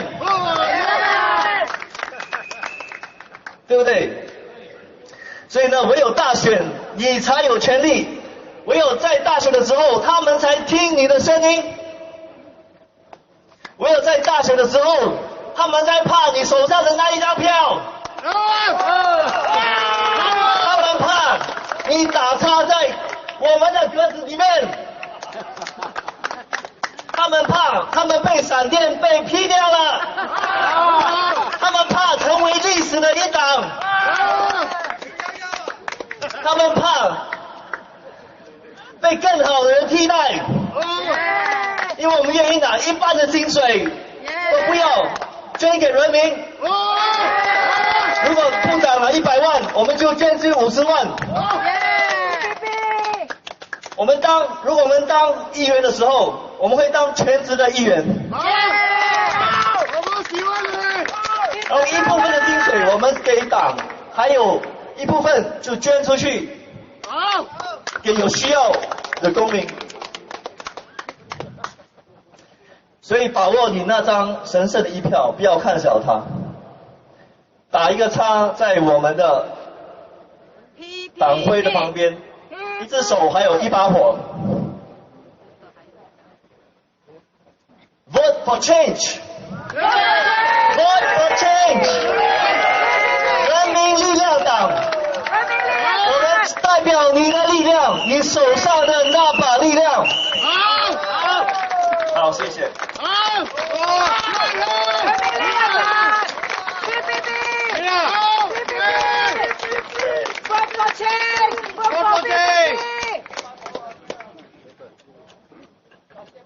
Thank you.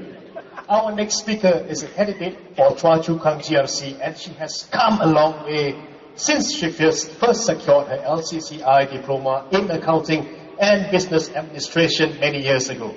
Today, she is the finance manager for a multinational company with more than 30 years of experience and vast exposure in a wide range of industries. She is also an avid activist, and she believes in voicing out the concerns of Singaporeans who need help. 没错，我们的下一位演讲者是蔡厝港籍选区的候选人。他在许多年前考获 LCCI 财务会计与工商管理专业文凭后，便在职场上默默耕耘。如今，他是一名跨国企业的财务经理，拥有30多年的丰富经验，触角延伸到各个领域。他在政坛上也是活跃分子，努力为民请命。各位，让我们以热烈的掌声欢迎 Jeanette Low Y Chu 刘慧珠。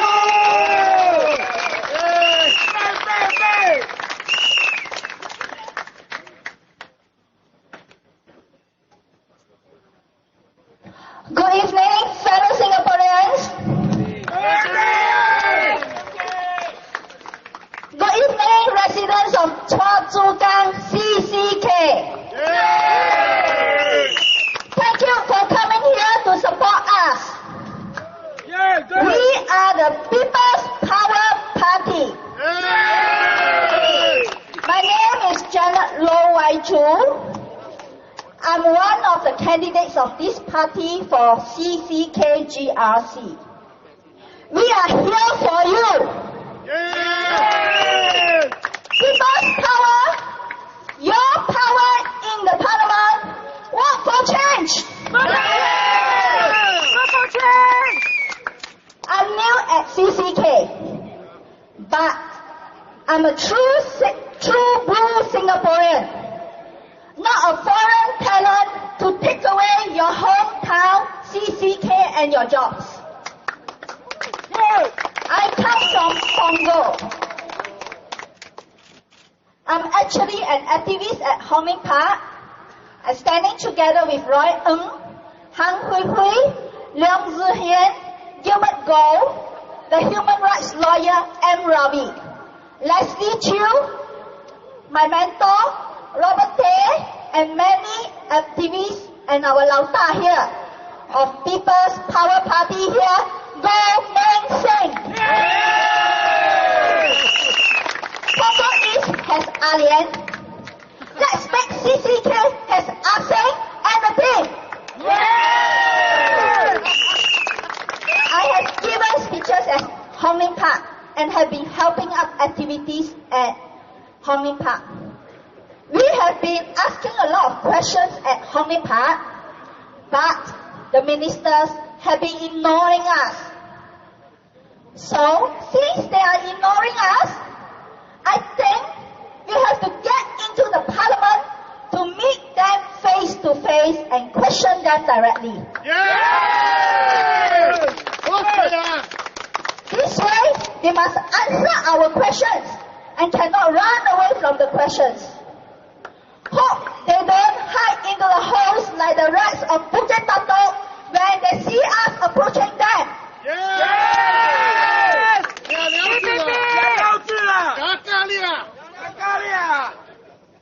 The questions we have been asking are actually the voices of the people. Singaporeans, we heard your voices. 一种很无奈的声音。And we recognize your problems. That's why we are standing for election and want to do our best to serve you. But we can't serve you without you voting us into the parliament. I repeat, but we can't serve you without you voting us into the parliament. Yes. So, Vote for PPP! We are not for PPP! Vote for PPP! so please vote for us, the People's Power Party. People's Power, your power to change and better quality life for you and me and our loved ones. That's powerful! Vote for change! Vote for PPP! Something I'd like to talk about is also our team. We are very new. Asing and the team here, okay? I will Asing here. So we got Asing CCK, okay? At CCK. Yeah, Asing is very knowledgeable, resourceful, and has a lot of substance. And he knows a lot of policies and Singapore laws. He should be in Parliament debating issues and raising the voices of Singaporeans, and giving solutions and helping in policies making and improvement of policies. I have to say, no doubt PPP is new and small, only 2 months old. But I noticed that the whole team is very cooperative and has talented and experienced people of different skills. You can see the team spirit is very great and well organized. Within such a short period, 2 months only, I'm very impressed by the team for what have been done. You see, we have very sweet party t-shirts, flyers, very impressive posters, lots of walkabouts. Here, one person I would like to bring up is Uncle William. I don't know where is he now. He's running around. Well, no doubt he's already 70 years old or 70 plus. 72! He is still going strong. Yes, I think we have to give him a great round of applause.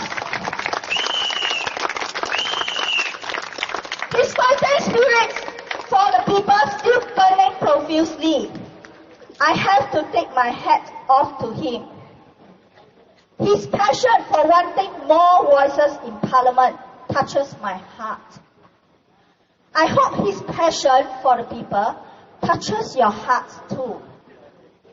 There's another person I'd like to compliment, is Wai Ling. She has been doing a lot of coordination. Oh, fantastic. She's very efficient. She runs the whole show, I should say. Let us give her a round of applause. Yes! She's very great. Please let us serve you by voting us into the Parliament.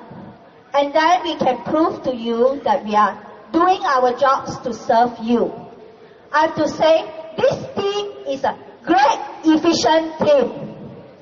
We have more volunteers now coming forward to join us. And hope you will join us too, to make CCK to be heard in the Parliament and part of Parliament. Especially the residents of CCK, please come forward and volunteer yourself, because this is your homeland, hometown. This is important because you need a good, efficient team with team spirit and passion for the welfare of the people to run a constituency. We are the people who are not after millions of dollars to serve you. Yes! So, please give us, the People's Power Party, a chance to prove to you that we can serve you.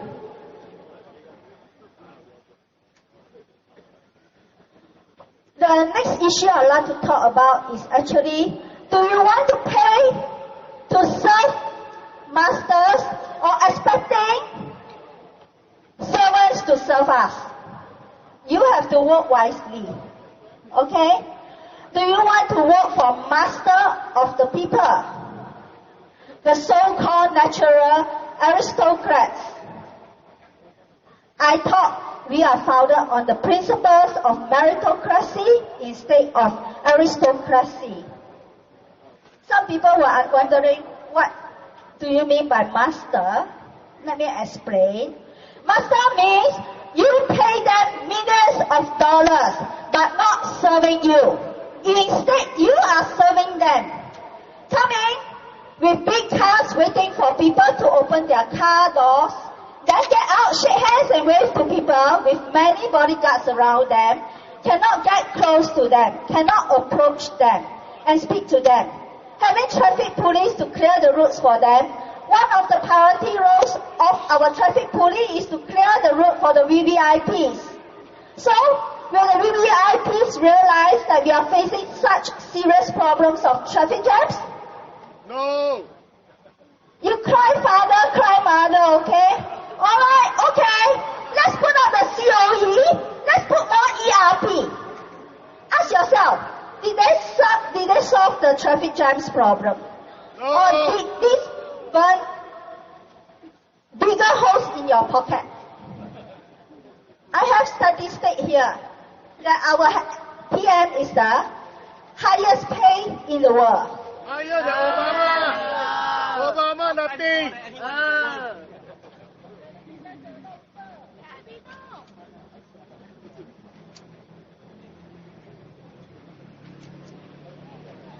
Then we would like to talk about servant, okay? Alright, for servant is concerned. Okay, what are servant? Servant are like us. We will take trains, we will take buses, at times we take taxi. And we are the ground people. We understand your problems. So, do you want this type? We, the servant, to serve you, or do you want those that you're going to serve them, the master to serve you? And our issue is that the open gate policy is the root of all problems. Influx of too many foreigners, so-called talents. I wonder how many of them are with fake degrees. Now we have not reached the 6.9 million yet. If you are still waiting for the PPP, it means you are endorsing this white paper. 6.9 million or maybe more. I hope Singapore won't sing like Venice. I saw it with my own eyes when I was at St. Mark's Square during the trip at Europe. Can our little red dot hold so many people? No. So if we are elected into the parliament, we are going to propose to give, actually we are talking about whether the PR should we give to the SPARK or not, or some of the Singaporeans. Even though we do not agree to have this influx of foreigners, okay, we still have to give priority to the SPARK or Singaporeans to have PRs and citizenship. While we tightening the issue of new EPs and SP, and new SPR and new citizenship. Why? Because we do not want those husbands who has sparked here, who are not the Singaporeans, we cannot send them home. It's very pathetic. It's very sad. So we still have to agree if their wife already here, and we have to give them the citizenship or the PR. As for the job concern, when we are cutting back all the EPs and the SP, the jobs will be given back to our people. So we are looking into this so that the PMET jobs will be returned back to our Singaporeans.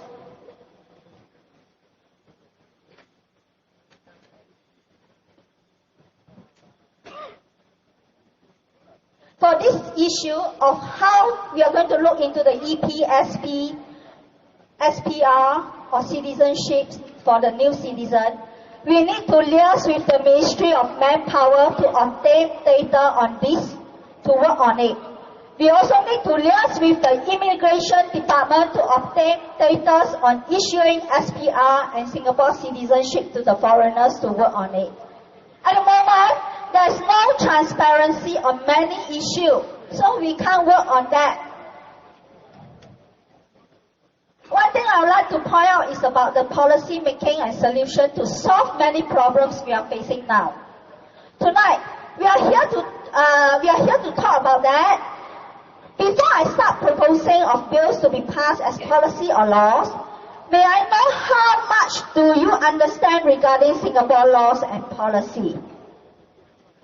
Well, over here, I find out, in fact, we have a law saying that we need 2/3 of the seat to be taken out by the other parties to prevent PAP from...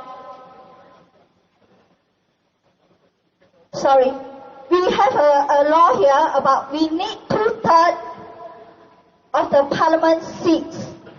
Then we can change our laws or policy.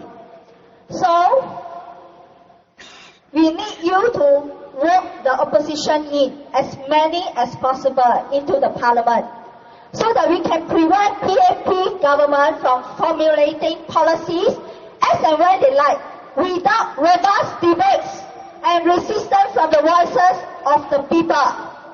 A strong opposition presence in parliament will be your security of having a responsible government in policy formulation. Another thing is about the transport system. Regarding the transport system, we have to liaise with the Public Transport Council.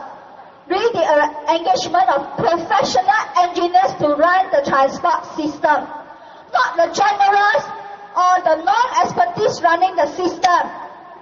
Are we having a professional engineer as the head of our transport system at the moment? No. This is the main reason of all the problems of our transport system. So we need to talk about this. We want an open dialogue on this. Also, we want to propose the transport system to be converted back to public service.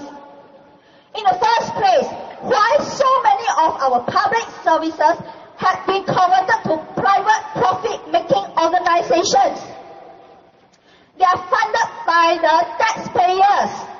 I wonder, did the taxpayers agree to convert these public services profit-making organizations? If without the consent of the taxpayers, then how this can be converted as profit-making private organization?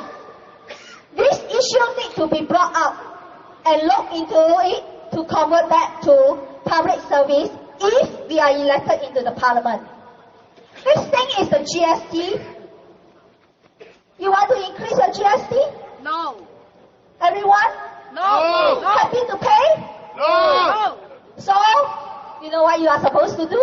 Vote for the opposition People's Power Party into parliament to voice out for you. Yes. Vote for PPP. Vote for PPP.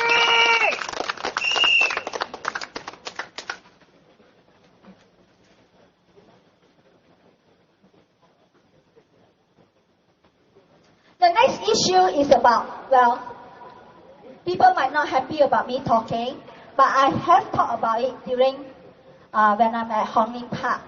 I don't know, it's just a suggestion. Some people say our country cannot run without minister or prime minister or president. I do not know how you think about it. For what I feel, alright, is my own idea. We can save a lot of taxpayers' money, pay millions of dollars to them. Okay? And we can use this money for better welfare for the people, especially the lower income and average income.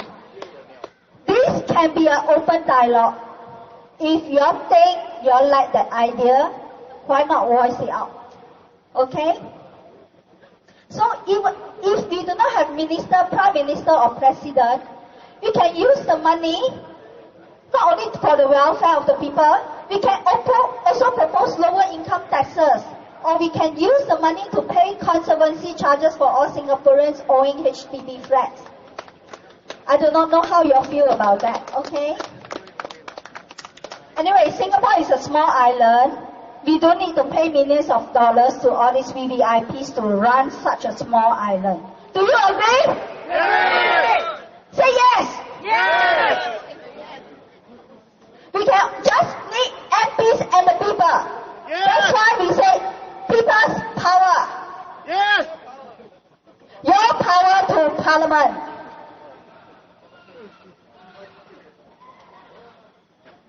Well, there are many other issues, many other things that actually solutions need to be thought about. Due to time constraint, I can tell you I have a whole list of problems that we have been facing. When I was at the ground of Hong Lim Park, I have a lot of feedback, and a lot of people lost their jobs. They are mostly from PMET jobs. So I hope, don't think that you have secured your job now. You can lose your job anytime. I'm also a PMET. I won't know when I will lose my job. So I wish you understand why the importance of not to vote PAP in order to stop the 6.9 million. So whether you wanted to endorse this or not, it's your vote. Okay? Your vote is very important. Don't think it's very small. It's a weapon. The moment you cross onto our party, we are there to represent you. We can have open dialogues. We will demand for open dialogues. We do not want people to sit inside stalking of bloggers and find opportunity to sue people. And we do not want abuse of power, putting our children in jail or IMH. We need to have open dialogues. So, well, decision is still you. How you want Singapore to be, please think carefully, vote wisely. Vote us in, people's power, and we will be in for you.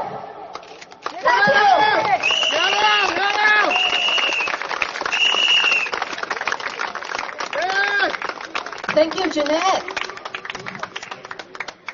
All right. Before I move on to introduce our next speaker, let's get some housekeeping issues out of the way.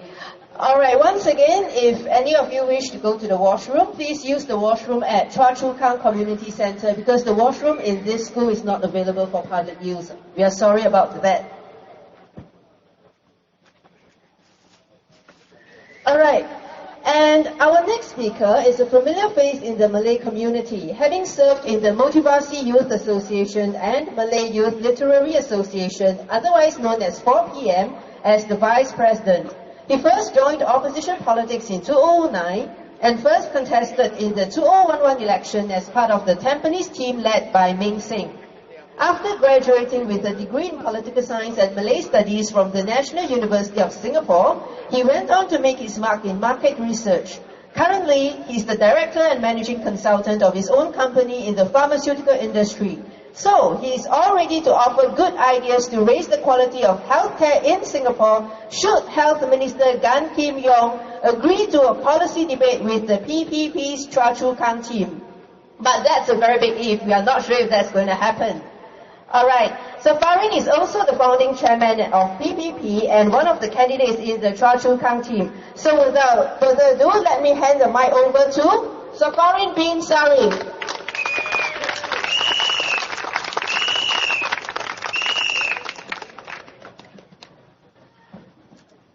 I forgot to rectify Huailing on my involvement in politics.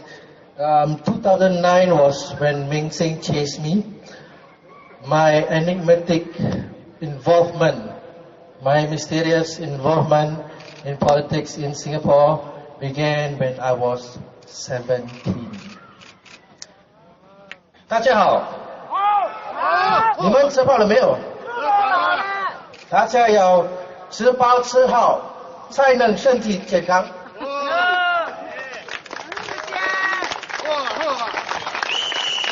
நண்பர்களே, உங்கள் அனைவரையும் இந்த தேர்தல் கூட்டத்திற்கு வரவேற்கிறேன். வாருங்கள். Ladies and gentlemen, friends, Singaporeans, and especially to the residents of CHOA CHU KANG, a very good evening. I just need a show of hand. I just want to know and be closer to you guys. It's a very good showing today. Can I have a show of hand?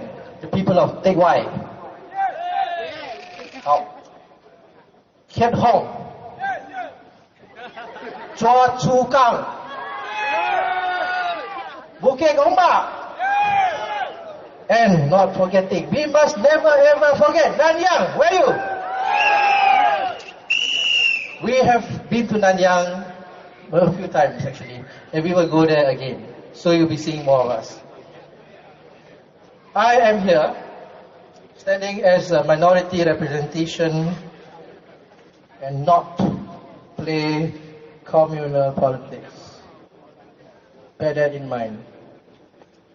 Saudara-saudari setanah air, Assalamualaikum warahmatullahi wabarakatuh. Ada Melayu. Dalam kita, saya Nazrin dan kita ni, langkah masuk semula ke arena siasat, arena politik Singapura ini, Parti Kuasa Rakyat atau lebih manja lagi PPP membawa bekal yang bukan calang-calang orang. Diam kita selama ini diam berisi, dan kita duduk bukan melabuh punggung semata. Parti Kuasa Rakyat belum pun setahun jagung, nak hampir 2 bulan kiranya dalam masa seminggu 2 ini. Tetapi panglima-panglima kita yang sedia ada ini ada macam-macam pantang. Datuk Panglima Gegak Gempita Nazrin pantang tengok maruah agama bangsa dicabul. Dan kita ni pula pantang kalau nampak cicit piut Syah Bandar Raja Muda Liar dan si budak kitul masih berlega-lega di antara kita ini. Nanti masa untuk menjerat dan menjatuhkan Melayu kita sekali lagi seperti mana yang mereka jatuhkan Melaka kemarin. Ini nenek moyang Muda Liar dan si kitul, cucu cicit dia kalau dekat sini jumpa dengan saya. Parti kita, Parti Kuasa Rakyat, mungkin bukan mungkin lagi, memang terbaru dan termuda. Tetapi Nazrin dan saya, bagaimana tuan-tuan dan puan-puan tahu, dah berkecimpung dalam arena politik sekian lama. Ya, malah dah bergelumang berpuluh-puluh tahun dengan permasalahan yang sedia ada sejak kita remaja lagi. Nak kata akil balik terlalu jauh lagi kan, jadi remaja lah kan. Umur 16 tahun, 18, kita dah merasakan ada sesuatu yang tidak kena dengan ialah bangsa agama kita di Singapura ini. Jadi menjelmanya kita sekali lagi ini, iaitu Nazrin dan saya Syafarin, dengan iltizam untuk meramaikan lagi, menyemarakkan lagi suara Melayu Islam kita di seluruh pelosok pulau ini. Ada orang kata, ada orang tanya, ada apa pada suara? Apa benda suara berapa? Ada suara yang senonoh, okey. Suara yang garau-garau kita tak nak. Faham kan? PPP, Parti Kuasa Rakyat, akan kumandangkan harapan yang PAP sering buat pekak. PPP, Parti Kuasa Rakyat, akan tunjukkan jalan yang PAP mungkin tidak nampak. Seperti para pejuang kita di parti-parti politik, parti-parti pembangkang yang lain. Ini bermakna bukan PAP. PPP, Parti Kuasa Rakyat, tidak akan segan menuntut yang hak, membela yang berhak. Kita perhatikan kebelakangan ini, Memang ada beberapa cadangan untuk memajukan bangsa kita lah. Ada orang nak mengeluarkan CPF bagi haji. Kita sokong, ya, kita sokong. Nazrin pun sokong. Dan bila kita dan Nazrin dah sokong, ini bermakna segala parti kuasa rakyat, segala PPP akan sebulat suara menyokong. Faham? Kita seru kepada sekalian mambang-mambang yang ada di sini, berikan kepercayaan balik kepada anak-anak Melayu Islam kita. Kita dah tahulah, Melayu ni bukan bodoh, Melayu ni bukan malas. Kita ni nak sangat tolong orang Melayu, sampaikan kita duduk betapa dalam sebuah gua di Cambridge masa muda-muda dulu. Pertapaan kita 3 tahun. Kita belajar selok-belok dunia politik. Kita belajar selok-belok dunia Melayu. Maha Guru yang turunkan ilmu-ilmu kepada kita ada. Namanya ialah Profesor Saharuddin Ma'ruf. Harap-harap beliau masih ada dan semoga Allah memberkati jasanya. Dari situ, pertapaan kita selama 3 tahun di Cambridge NUS, ilmu makrifat yang kita dapat tu begini. Kalau anak Melayu kita nak maju, kalau anak Melayu kita nak duduk sama rendah, berdiri sama tinggi, mereka harus diberikan sepenuh kepercayaan. InsyaAllah dia, iaitu anak Melayu ini, akan menjadi anak yang berguna dan berjasa kepada bangsa, agama dan negara. Dan negara juga. Cara-cara memperkasakan ini ialah kita kena baca bismillah. Dengan bismillah, kemudian kita bawa tangkal. Tangkal tu namanya artikel 152. Dalam tangkal ni ada 2 kerat. Kerat pertama, kerat ialah memberi muka kepada kaum-kaum serta agama yang tidak ramai orangnya, ya. Kerat Melayu ni ialah kerat kedua. Dari tangkal artikel 152 itu, kerat yang kedua. Di situ bolehlah kita minta mana-mana yang patut dan diiringi dengan doa. Jangan lupa, orang Melayu Islam kita ni suka berdoa, ya. Kita dah usaha dah. Kita kemudian dah minta doa kepada Allah Subhanahu Wa Taala. Semoga hati-hati mereka ini terbuka semula. Dulu pernah hati mereka terbuka. Entah macam mana dah tutup dah. Dan dalam zaman pasca Lee Kuan Yew ini, kita doa kepada Yang Maha Esa, bukakanlah hati-hati mereka ini. Kita bukan apalah, perkara-perkara yang seharusnya berlaku diperkasakan. Pendidikan anak-anak Melayu kita perkasakan. Ada yang mendaki, dan yalah, insyaAllah dengan adanya PPP dan mungkin parti-parti lain akan menolong PAP, menunjukkan jalan bagaimana kita boleh memperkasakan anak-anak Melayu kita. Sekarang cuma PAP saja yang duduk dalam mendaki, betul? Dari segi pekerjaan, PPP akan pastikan kita ada kaki tangan Melayu yang membentuk sekian-kian peratus dalam sesebuah syarikat. Katakanlah 5%, tak cukup 10%, 15%, boleh 15% dalam setiap syarikat mesti ada pekerja Melayu. Ini mesti dilakukan. Seharusnya telah dilakukan. Kenapa tidak dilakukan? Mentah lagi dengan orang-orang asing yang datang berbondong-bondong. Mesti dilakukan pada saat ini, sekarang juga.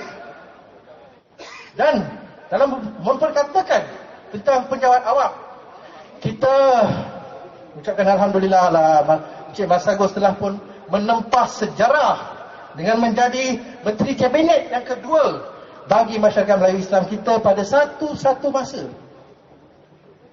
Macam merpati 2 Juli beliau dengan Encik apa nama budak Dr. Yaakob Ibrahim. Mana-mana parti yang memerintah, ingat, mana-mana parti yang memerintah kelak, mungkin bukan PAP, entah siapa lah kan, kalau terbuka hati untuk memberi kepercayaan kepada seorang lagi Melayu menjadikan jumlah menteri kabinet, kalau pada satu masa kepada 3 ataupun 4, yalah, terima kasih daun keladi. Allah saja yang akan membalas budi. Busuk-busuk pun menteri apa? Timbalan menteri, ataupun menteri yang dinamakan menteri negara dalam konteks Singapura ini. Dan kementerian-kementerian yang seharusnya, yang sepatutnya, ialah bagi Melayu ni tak susah. Kita tak minta banyak-banyak. 3 je.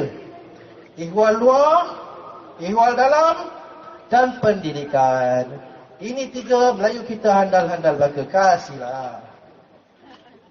Dan kalau hati itu dah terbuka kan, kita minta lagi lah, mohon lah. Pertahanan ke, perindustrian ke, keuangan ke, ayo kita boleh buat. Malaysia kan, kita tak dapat ke?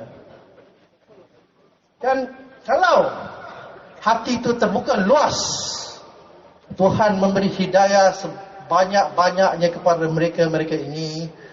Ialah manalah tahu timbalan Perdana Menteri Singapura seorang Melayu. Ini kalau PPP diundi masuk ke parlimen, dan kita akan berbual-bual lah dengan PPP. Jangan gaduh, jangan hari-hari nak gaduh, hari nak makan, jangan. Kita duduk minum kopi, berbual-bual. Orang Melayu ni orang yang molek-molek, orang yang ialah halus lembut, ada sopan santunnya. Jadi lagi satu, Encik Lee Kuan Yew kita dah jadi mendiang dah jadi arwah dah. Tapi yelah, beliau jugalah, ini ada orang yang tak percaya kat sini, beliau juga pernah menyebut alangkah baiknya jika ramai lagi rakyat Singapura ini boleh berbahasa Melayu. Ini Lee Kuan Yew cakap, alangkah baiknya. Apa kata kita jadikan ini satu kenyataan? PPP mungkin akan mengesyorkan supaya bahasa Melayu dipelajari oleh setiap rakyat Singapura, oleh setiap pelajar Singapura di peringkat sekolah menengah. Tak payahlah hari-hari nak belajar bahasa Melayu. 1 minggu 1 kali, 1 kali setengah jam, cukuplah. Tak payah ujian, tak payah apa benda. Yalah, nak periksa-periksa ni semua. Jadikan dia sebagai CCA, ya. Dan yalah, tunjukkanlah cerita-cerita lama P. Ramlee. Senang saja belajar bahasa Melayu, tak susah. Dan kalau saranan-saranan kita ini diterima dan digubal menjadi dasar, InsyaAllah masa depan Melayu kita ini akan terjamin. Itulah niat parti kuasa rakyat dengan laungan ini, iaitu menjamin masa depan anda ataupun masa depan kita.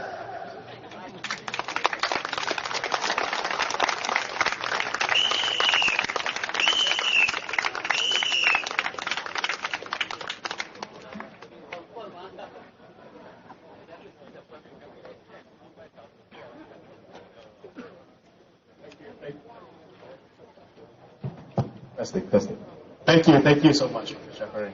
Our next speaker is a well-known public personality. As the voice of the people, he was the first to speak up for Singaporeans who lost their investments and hard-earned money after the Lehman Brothers mini-bond crisis. As the former CEO of NTUC Income, he has put his experiences to good use and set up FISCA, an organization aimed at educating people about long-term financial security. A recipient of many awards in the public and private sectors, he was also one of the candidates in the last presidential election. 我们的下一位演讲者可说是家喻户晓的公众人物。当年雷曼兄弟迷你债券危机爆发后，许多新加坡人的投资化为乌有，甚至有些还失去了他们的棺材本。而他就是第一位挺身而出、为民请命的大义士。这位直总英康前任总裁还成立了消费者财经服务协会，以他的经验教育大众如何确保自己的资产得到长期的保障。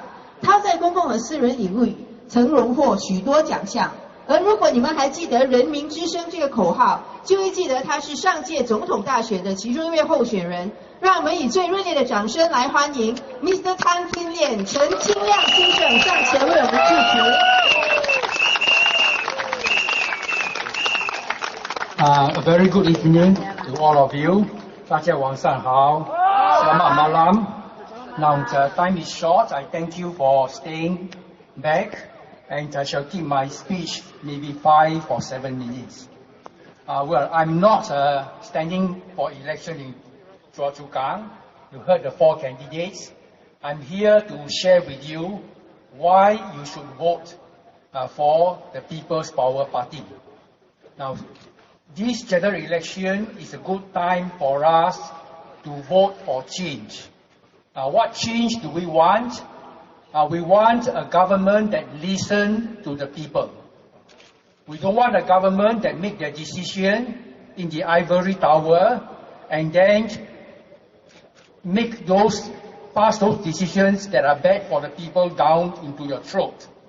We saw how they have increased the population, how they have brought in many foreigners, making Singaporeans lose a job. Now all this would not have happened if we have a government that listens to the people. You know, in 1985, Mr. Goh Chok Tong says we want to have a Swiss standard of living by the year 2000. Did we have a Swiss standard of living? No. We got a Swiss cost of living. Yes. And we have got a poor quality of life, very stressful, yes. Long working hours. I should retire already. Now, I want to share with you, the Swiss standard of living is not just about money. In Switzerland, the government listens to the people. Every 3 months, they hold a referendum. They ask the people, should we have more foreigners coming in? Should we have longer NS, shorter NS? They ask the people. And the people vote. And the government listens to this vote. When they pass their policies, they pass their law. So we want to have now, at this general election, we want to have a government. Doesn't matter whether it's PAP or Workers' Party. We want a government that listens to the people. Yeah. So, now there's another important reason about who you vote for. We don't want to vote for busy doctors, busy lawyers, busy company managers that do not attend parliament at all. Yeah! We want to have people who can spend their full time as MP. Yeah. They will attend parliament, they will talk, discuss the issues, they will meet the people, they listen to the people. Now you have got the PAP as your MP the last 4 years. How many times have they met you? You know. So here is a chance for you to vote into parliament, people who can listen to you, who can spend time to understand your concern, who can speak up for you in parliament. So these are just the 2 important points, and I want you to have the courage to vote for change, to vote for the People's Power Party. I just want to add one more point to those who are worried the PAP will collapse, Singapore will be in trouble. Let me tell you, the PAP will not collapse this time. Maybe they will collapse next election or the one after that. But this election we must have in parliament from the alternative parties. 15, 20, 25 candidates. Then they will be able to express your views in parliament. So I ask you, September 11, vote purple. Vote for the PPP. Thank you.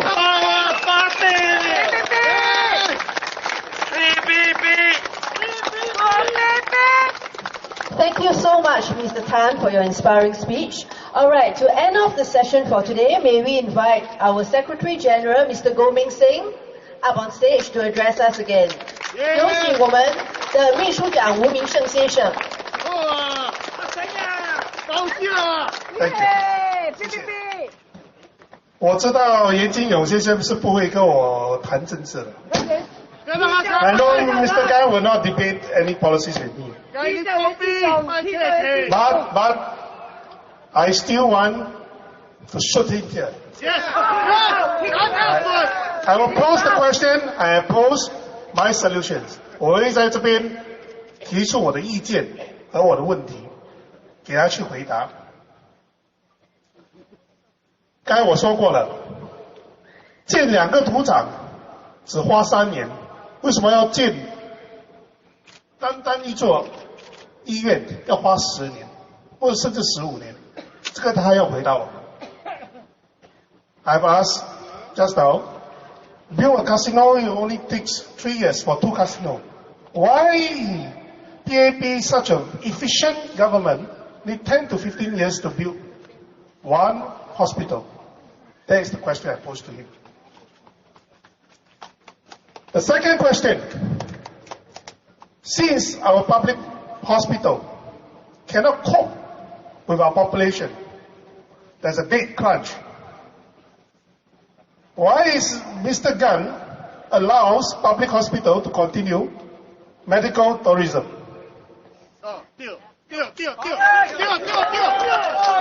They still want to earn money from the rich, filthy rich people from other countries instead of taking care of our own people.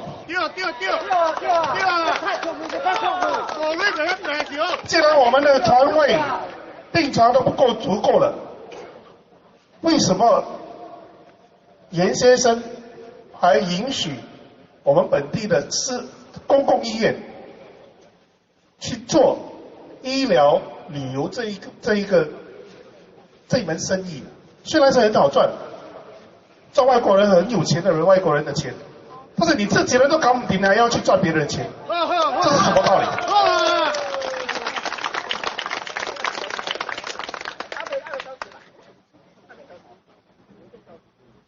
我们的公共医院是以什么理念来跑的，是吧？他就把它当成私人医院来跑，所以有时候还没有今天的那个价钱，你看了你会吓死人。它比普通的那一些私人医院还要高啊！哇！有了白天更死，他马上就加价。虽然你最终付的那个价钱呢还是比较低一点点，但是他就说我们给你很多的津贴，你把那个价钱提高了，然后你说我给你津贴，这是什么道理 ？Well, hospitals are run like public hospitals. That means the pricing of its services can be higher than private hospital before subsidies. You go and do a comparison. This is especially so after they come up with a pioneer card. They immediately raise fees. And they claim, and they give the false impression that they are giving a lot of subsidies. This is just playing with figures. Don't hoodwink us. Go. All right. Now. Now, in view of the acute shortage of hospital beds, public hospitals should do away with the differentiation and classification of beds, what B1, B2, and C class. No. In Hong Kong, public hospital remains public. All hospital beds are the same. There's only one class, one ward with 8 beds. That's all. Because the primary motive, aim, is to serve the public. This should be done.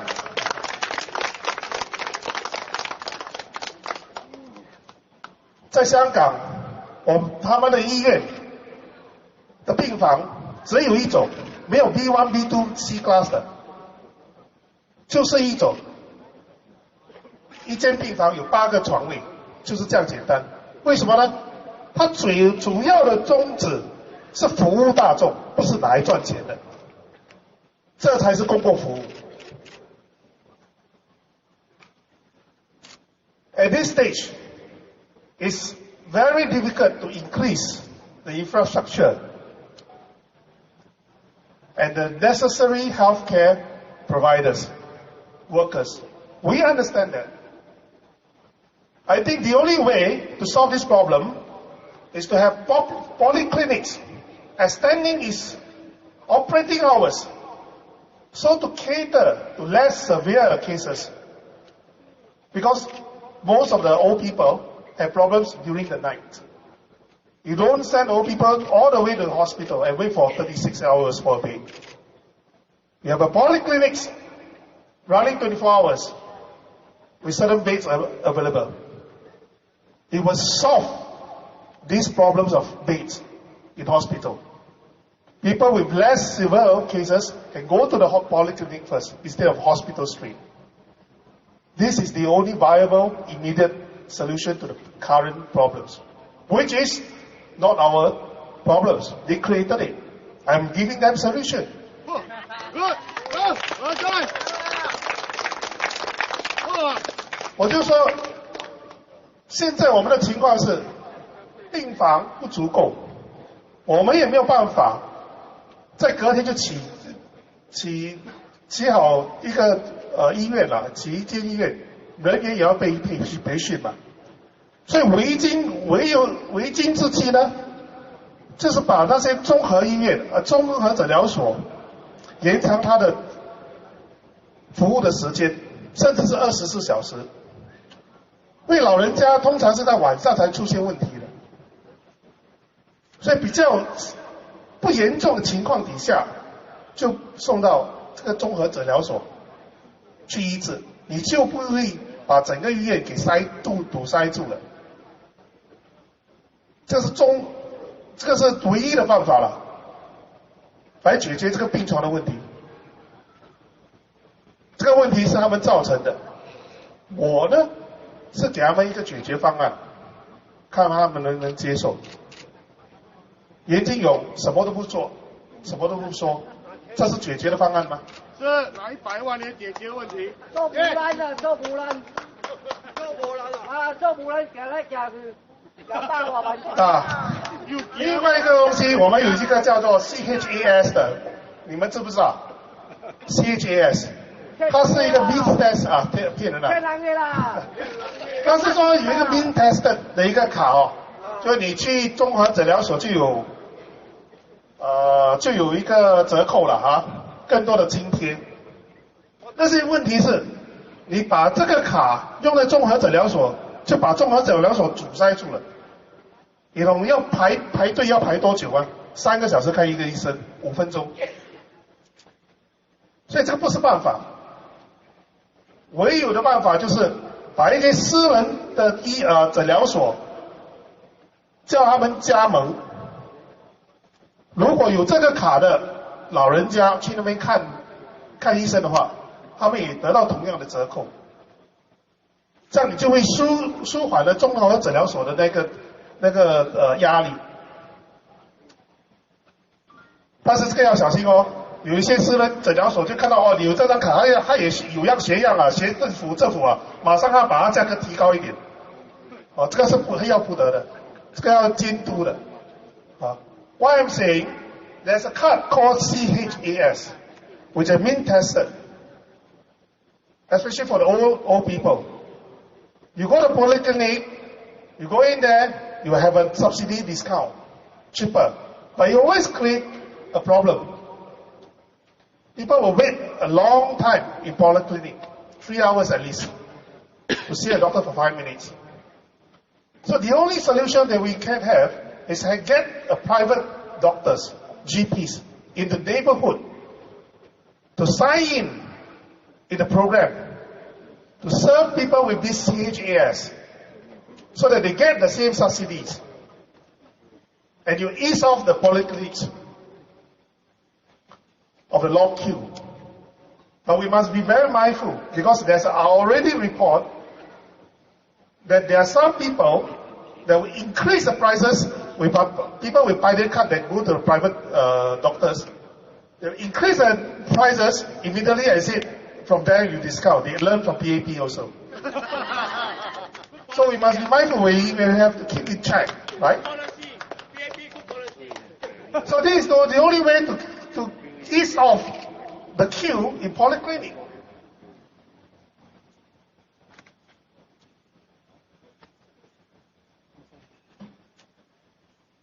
Well, actually, PPP long time ago, under COVID 1, has promised that there would be no means testing. But they have broken the promise. But nobody seems to be bothered by that. Broken promises. Nevertheless, since we have this mean testing, and now we have a MediShield, they boasted. I tell you, this MediShield have a lot of problems. Because it's running, as long as the hospitals are running at cost recovery mode, that means the hospital cannot lose money one. It must make money or break even. Or even private enterprises, just like what I say, do medical tourism, do business, to earn money, then you will have a problem of medical insurance. Because as a private hospital, when you have insurance, I want to earn your money, all sort of tests and throw to you. That's a problem. That's a called moral hazard in economic terms. So the only way is you cannot allow the public hospital to be so-called restructured in privatized mode. It must serve the people, and it is not about making money or to make money to break even. That should be the way you run a hospital. Right? Now, the transition from the MediShield to MediShield Life has created problems for people with cancer. Previously, when they buy the MediShield, they do not know they have cancer. So they have no rider. Then they cannot cancer, right? But the MediShield will cover them. But when they this transition, the MediShield to MediShield Life, what happened? One of the residents here come forward and tell me he's a cancer patient. He said the MediShield Life told him that he need to pay a rider 30% more that he previously is paying a premium. Is it fair? No. You force me to transit from a MediShield to MediShield Life, and you force me to pay a rider, which should be covered by MediShield in the first place. So this cancer patient told me, jialat lah.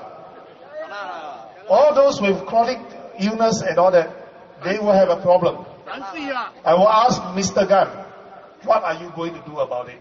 You must ask him. You must ask. I want you to ask, sir. The main problem of MediShield Life lies in the details. MediShield Life only paid out 65%. That means 1 year he collected the premium. He only paid out the maximum of 65% to pay for medical costs. It means that he make money, so-called make money, profit 35%. Why? According to the papers that they put up, because they want to build the reserve of 160% to 200%. That is a problem. In private insurance, MAS only require an insurance company to build a reserve of 120%. Reserve means the normal payout, you must have 120% of the payout. So you don't go, because you will fluctuate, so you don't go bankrupt. Right? That's a MAS requirement. Now, in private insurance, they only maintain 120%. This is very technical. 120% reserve. And their payout rate is 80%, and they still can make money.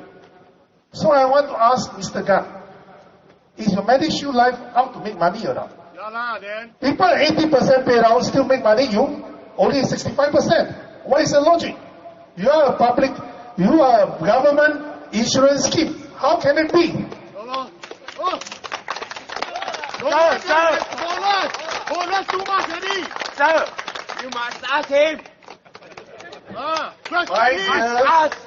My dear Singaporeans, as I was saying, if PPP is sincerely working for Singaporeans, No. it should not be milking us in and out with every opportunity.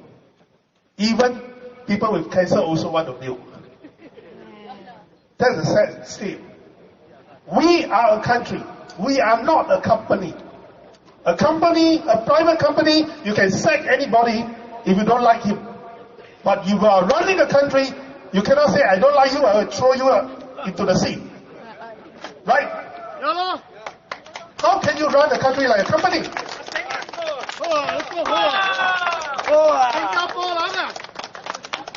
If Mr. Khan is a good minister, he should have implemented proper checks on the MAP immigration policy when he was a minister of manpower.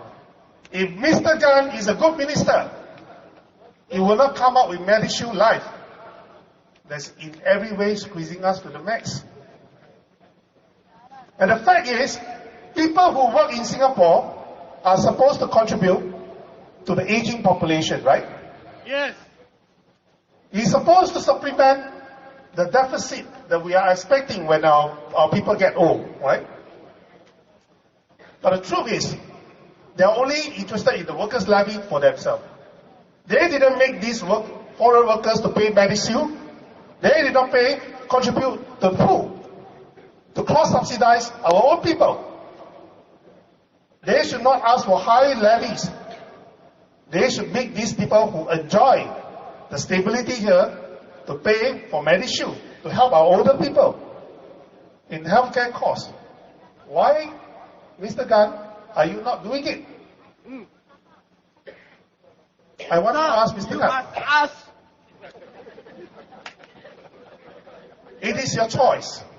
No, you must. It is your power to decide what you want for your future and your children's future and your future generation's future.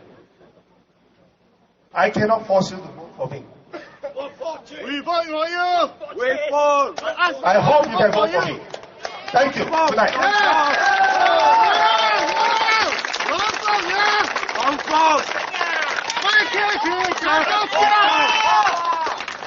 We want market. We want CPF. So, on the 11th of September, who are you going to vote for? Yes. Vote for our team, Goming Singh, Savari Binsari, Lee Zishi, and Lawan Chu. Vote for change. We want CPF. All right, thank you very much, everyone, for attending our rally once again. Our candidates will still be staying within this enclosed area. So if you would like to come up and say hello to them or talk to them, please feel free. And when you are leaving the premises, please do so in an orderly manner. And as you're on your way out, please do not forget to support us by purchasing our merchandise, or you may also sign up as counting or polling agents at our booth. 谢谢各位抽出宝贵的时间来参加我们今天晚上的群众大会。那我们的候选人，我们的4位候选人呢，还会在舞台前面。所以如果你们要上前来跟他们握手、跟他们聊天，你们可以上前来的，没问题的。那如果你们有事情想要先离开，请维持秩序。那在离开的过程，就是在舞台旁边呢，靠近篮球场的地方，你们可能也有看到我们的柜台，我们有售卖我们的党旗，还有其他的物品，希望大家能够多多支持。那如果你们在9月11号有空呢，希望你们也能够做我们的监票员，谢谢各位。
This is Happy TV. We are at CHOA CHU KANG. This is Happy TV at CHOA CHU KANG. The rally has just ended. Just now you're watching the rally by the People's Power Party. Goh Meng Seng raised several issues such as basically the lack of hospital capacity with regards to the rising population. We will be covering the rallies every night, so stay tuned with us.